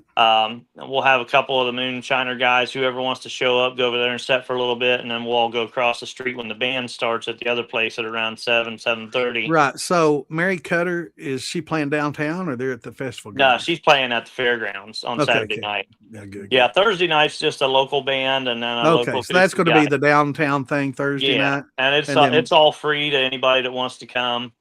Of course, you got to buy your drinks at the bar and whatnot, but right. basically, there's no charge or anything for it. So it's just kind of a thing. Honestly, I get more people from out of town and out of state than we do in Wilmington, and it's kind of more of a thing to go down there and maybe try and get the word out in Wilmington. It's like I put advertisement out in Wilmington all the time, and I could Yep. go poll 10 people, and 9 of them would tell me they never heard of it. Right. Yeah, it's tough to get the word out, but as time passes, more and more people are going to be familiar with it and go. I think it's the best festival of all of them that I've been to so far. I enjoy it the best. So hopefully, we can get it to where times. I know locally there's so much going on. That town. I mean, it's not huge, No, but but there's man, something almost every they've weekend. got a lot of stuff going on. It's ran well. They do a lot of activities. It's awesome. It's probably a great place to live, because there's so much activities and things for people to do there. It's seems like a pretty cool place, man. Yeah, last year we had 5 festivals going on in that town the same day we had Farm to Bottle Festival. And Right. Yeah. the attendance was down a little bit, but they had a drone show out at the Roberts Center, which is like a big gun and knife show place. So it's got a big Right. Holiday Inn attached to it, and they had that going on out there. This drone show, and I mean that was cool. Local church had a free 2-day rodeo, free Right. food, I remember the free rodeo. Well, everything, they're and like then car shows and stuff. yeah, car It's all. shows. And then there was It's crazy. a Jeep jam, which was Yeah. always on a different weekend than us, but it's a big Jeep thing where they all go out and ride trails and stuff all day. That was the same weekend, same 2 days. Then they had what else did they have? The World Equestrian Center had a big Arabian show going on out Right. there. Yeah. So and there was some other and tell little them small. about you do a lot of music venue stuff, Rock the Block and some other Yeah, concert stuff there that you the summer manage. concert series that we Yeah. do there all summer long. So Yep. So there's a lot going on in that town, man. It's a cool place to live, man. It's cool what y'all do there. it'd be a great place for awesome. somebody to start a moonshine Distillery. business, a distillery. Yeah, right there on Sugar Tree Street in the entertainment district. There's a couple buildings there. If somebody ever wanted to do it, that's the place. I mean, Jason put the tin cap cidery there, and that place has like exploded. It went from being a small room in his basement to a probably a multi-million-dollar business within 5 years. It's as long as you could, the only limiting factor for me is how Ohio does the state run liquor thing, and well, here's the good thing about that. Depending on whether you get the A type license, that if you get the license where you want it to sit on the shelves at the liquor store, that's a long ass process. But if you don't want to sell through the liquor store and you're only concerned about selling out your door, you can get that license in about 30 days. Oh, really? And then Yeah. you can just set, because that's the way I'd want to do it. I'd want to have an eatery, a place with music and dancing where I could sell my own liquor and wine and, maybe beer. If I don't know, I might just have somebody, bring in the kegs, but yeah, that would be, my idea of because really, how hard is it going to be for most craft distillers to get on the shelf and get a name out there with all the competition that there is? It's tough in Ohio, and the problem with Ohio is, even if you nationally, even if you get with Total Wine and you get on that shelf, you're just another jar amongst the giants, Right. And the problem is in Ohio, if your stuff doesn't take off like instantly and start having a lot of sales, they'll only leave you on there so many months. And if you fall below a certain amount, they just take you off the list and then you can't sell on their shelf. You're stuck they with won't selling out your distribute for you distillery. because they distribute. They're the distributor and Yes, everything. they distribute everything. They actually buy it from you. So if you get a contract for 100 cases, they buy that up front. You get all your money right, and you store it.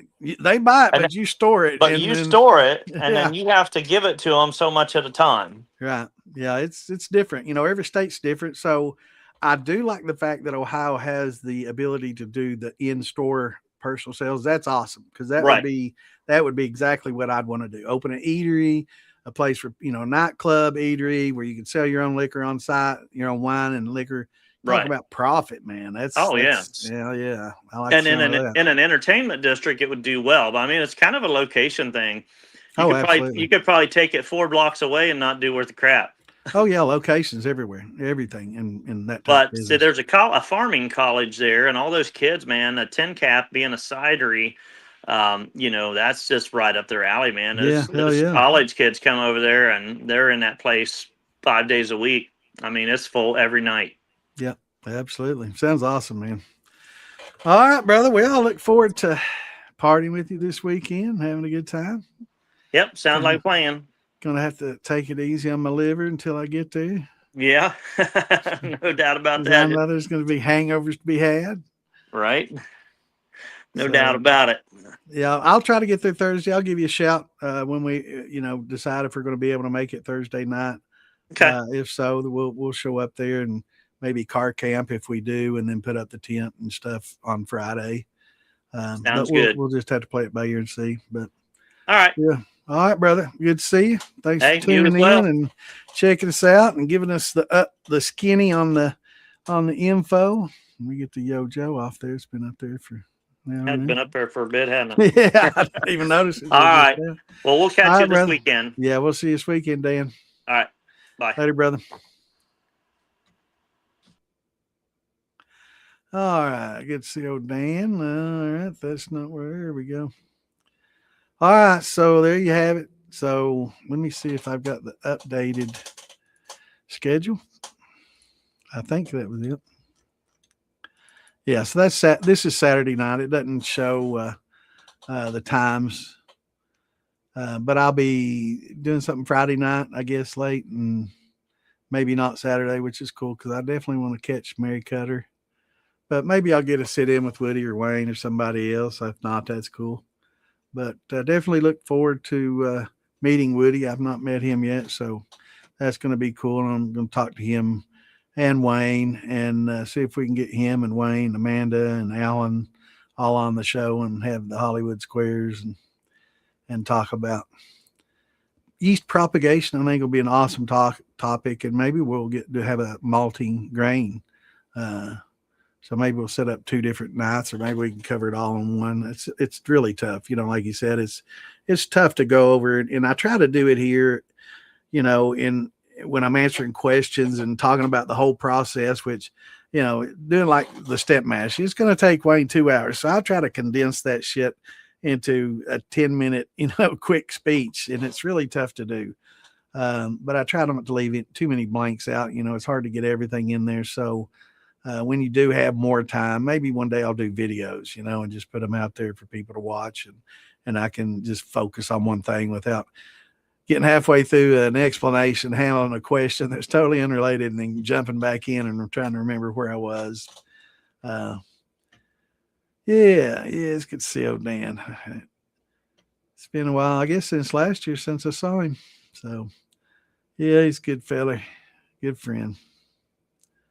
Yeah, he's done a lot for the community and for the Helene victims as well, and for the kids. Dan's the one that collected a lot of money from doctors there in the area. He's an EMT, and collected a lot of money from doctors in the area. He also puts together, like you said, the summer concert series there in town, and he knows a lot of people in the music industry and good big names, and brings a lot of people there during the whole, Rock the Block and the whole summer concert series, and does a lot of that. So he collected a lot of money doing those as well. And we bought a lot of toys and stuff and had some toy drives, and ended up taking them down to Old Fort, just outside of Asheville, and distributed toys for Christmas. And I got to play Santa and hand out toys to all the children that lost their homes, and had nothing basically, and their Christmas was ruined. Their parents were living in tents that we bought, basically took there, months prior, from a summer thing that we did with the militia and with Appalachia and United Initiative. So did a lot for that community, and was nice to go back and see them at Christmas. And they remembered, and they were very thankful for the tents and for the gas heaters and all, because, FEMA did nothing for them. They absolutely did nothing, very, very little. There was no trailers hardly distributed at all. It sucks. Definitely need to do better. But they remembered all the tents. They were very grateful and thankful, and seeing all those kids come in. They of course didn't have anything. The whole town got wiped off the map pretty much, basically. Most of it's washed away.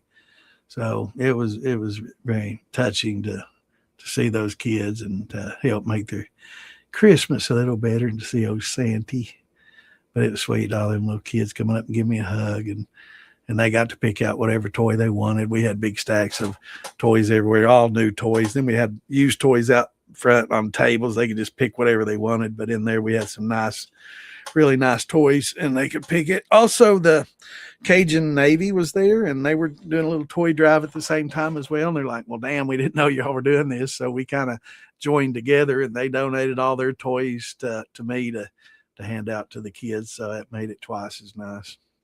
But anyway, we're going to get off here, folks. Hope y'all can come out to Fire in a Bottle this weekend and see Mary Cutter and see all the moonshiners and have a drink with us and go to the Q&A and meet everybody. And most importantly, sit around the campfires, camp. If you like to tent camp, you can bring a camper. There's lots of, hotels and stuff in the area, reasonably priced. You're not going to pay $200 for some two-rate motel with bed bugs. You get some pretty good hotel deals there. That's pretty decent sized town, farm town, and a lot of fun. So it's if you enjoy camping, especially primitive camping, you come there pretty much, and it's $50 for a campsite for a couple of days.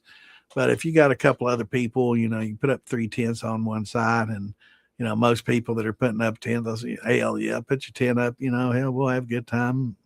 Most people are pretty accommodating. So it's a lot of fun. But definitely, if you can come out and join us. It will be a great weekend, I promise. It's probably, if not the best, one of the best festivals of the year for sure. And definitely got great music. Maggie has some pretty decent music too, but I think Fire in the Bottle might edge them out a little bit. Plus, the campground is right there where the fairground is, so you can walk from your camp to where the concerts are, to where the vendors are, and the food and everything's there. So you can basically just throw your keys away and just, they got restrooms and showers there and everything. So it's awesome. It's a great time. So everybody have a great week. Have a great weekend. Hopefully, we may be able to do a live maybe Friday night on on here. So try to catch us. If not, we may be Facebook Live. It might be, we'll share it to the militia and to several of the groups and stuff if we don't get the StreamYard set up. But we'll try to get StreamYard set up, and when we do the Q&A, or maybe we'll just walk around. I'm not sure what time I'm going to be doing it, so it may be a little bit late for some of you. But yeah, look for us this weekend. If not, we'll try to do a little bit of live broadcasting on Friday, maybe Saturday for a little bit, even if I have to do it by phone. I haven't done StreamYards on my phone yet, but hopefully I can find some time, get it set up, and we can do a little bit of streaming on there. But we'll catch y'all later. Everybody have a great week. And 9:30 to 11. Okay, so Friday 9:30 to 11. We'll do the Q&A. So it's cutting in on my drinking time, but I have to have me a little sippy sip, man. I don't know if I can do that or not in there, but maybe I'll take me a legal jar to drink out of. I usually take a legal bottle. I don't like traveling with shine. I've got a little problem with that. I don't want to get caught interstate transiting with moonshine. So a lot of times I'll just take a legal bottle, to keep my ass out of trouble. Because I'm watched a little bit, Yeah, I might have a little swig off a legal jar. But anyway, hope you all come out and have a good time with us. If not, make plans for next year. It's a great place, great time, great people. So we will hopefully see y'all this weekend. If not, we'll be back Tuesday the 1st. Till then, peace out, shine on, love y'all. And yeah, I'll be drinking Dan's shine. That sounds good.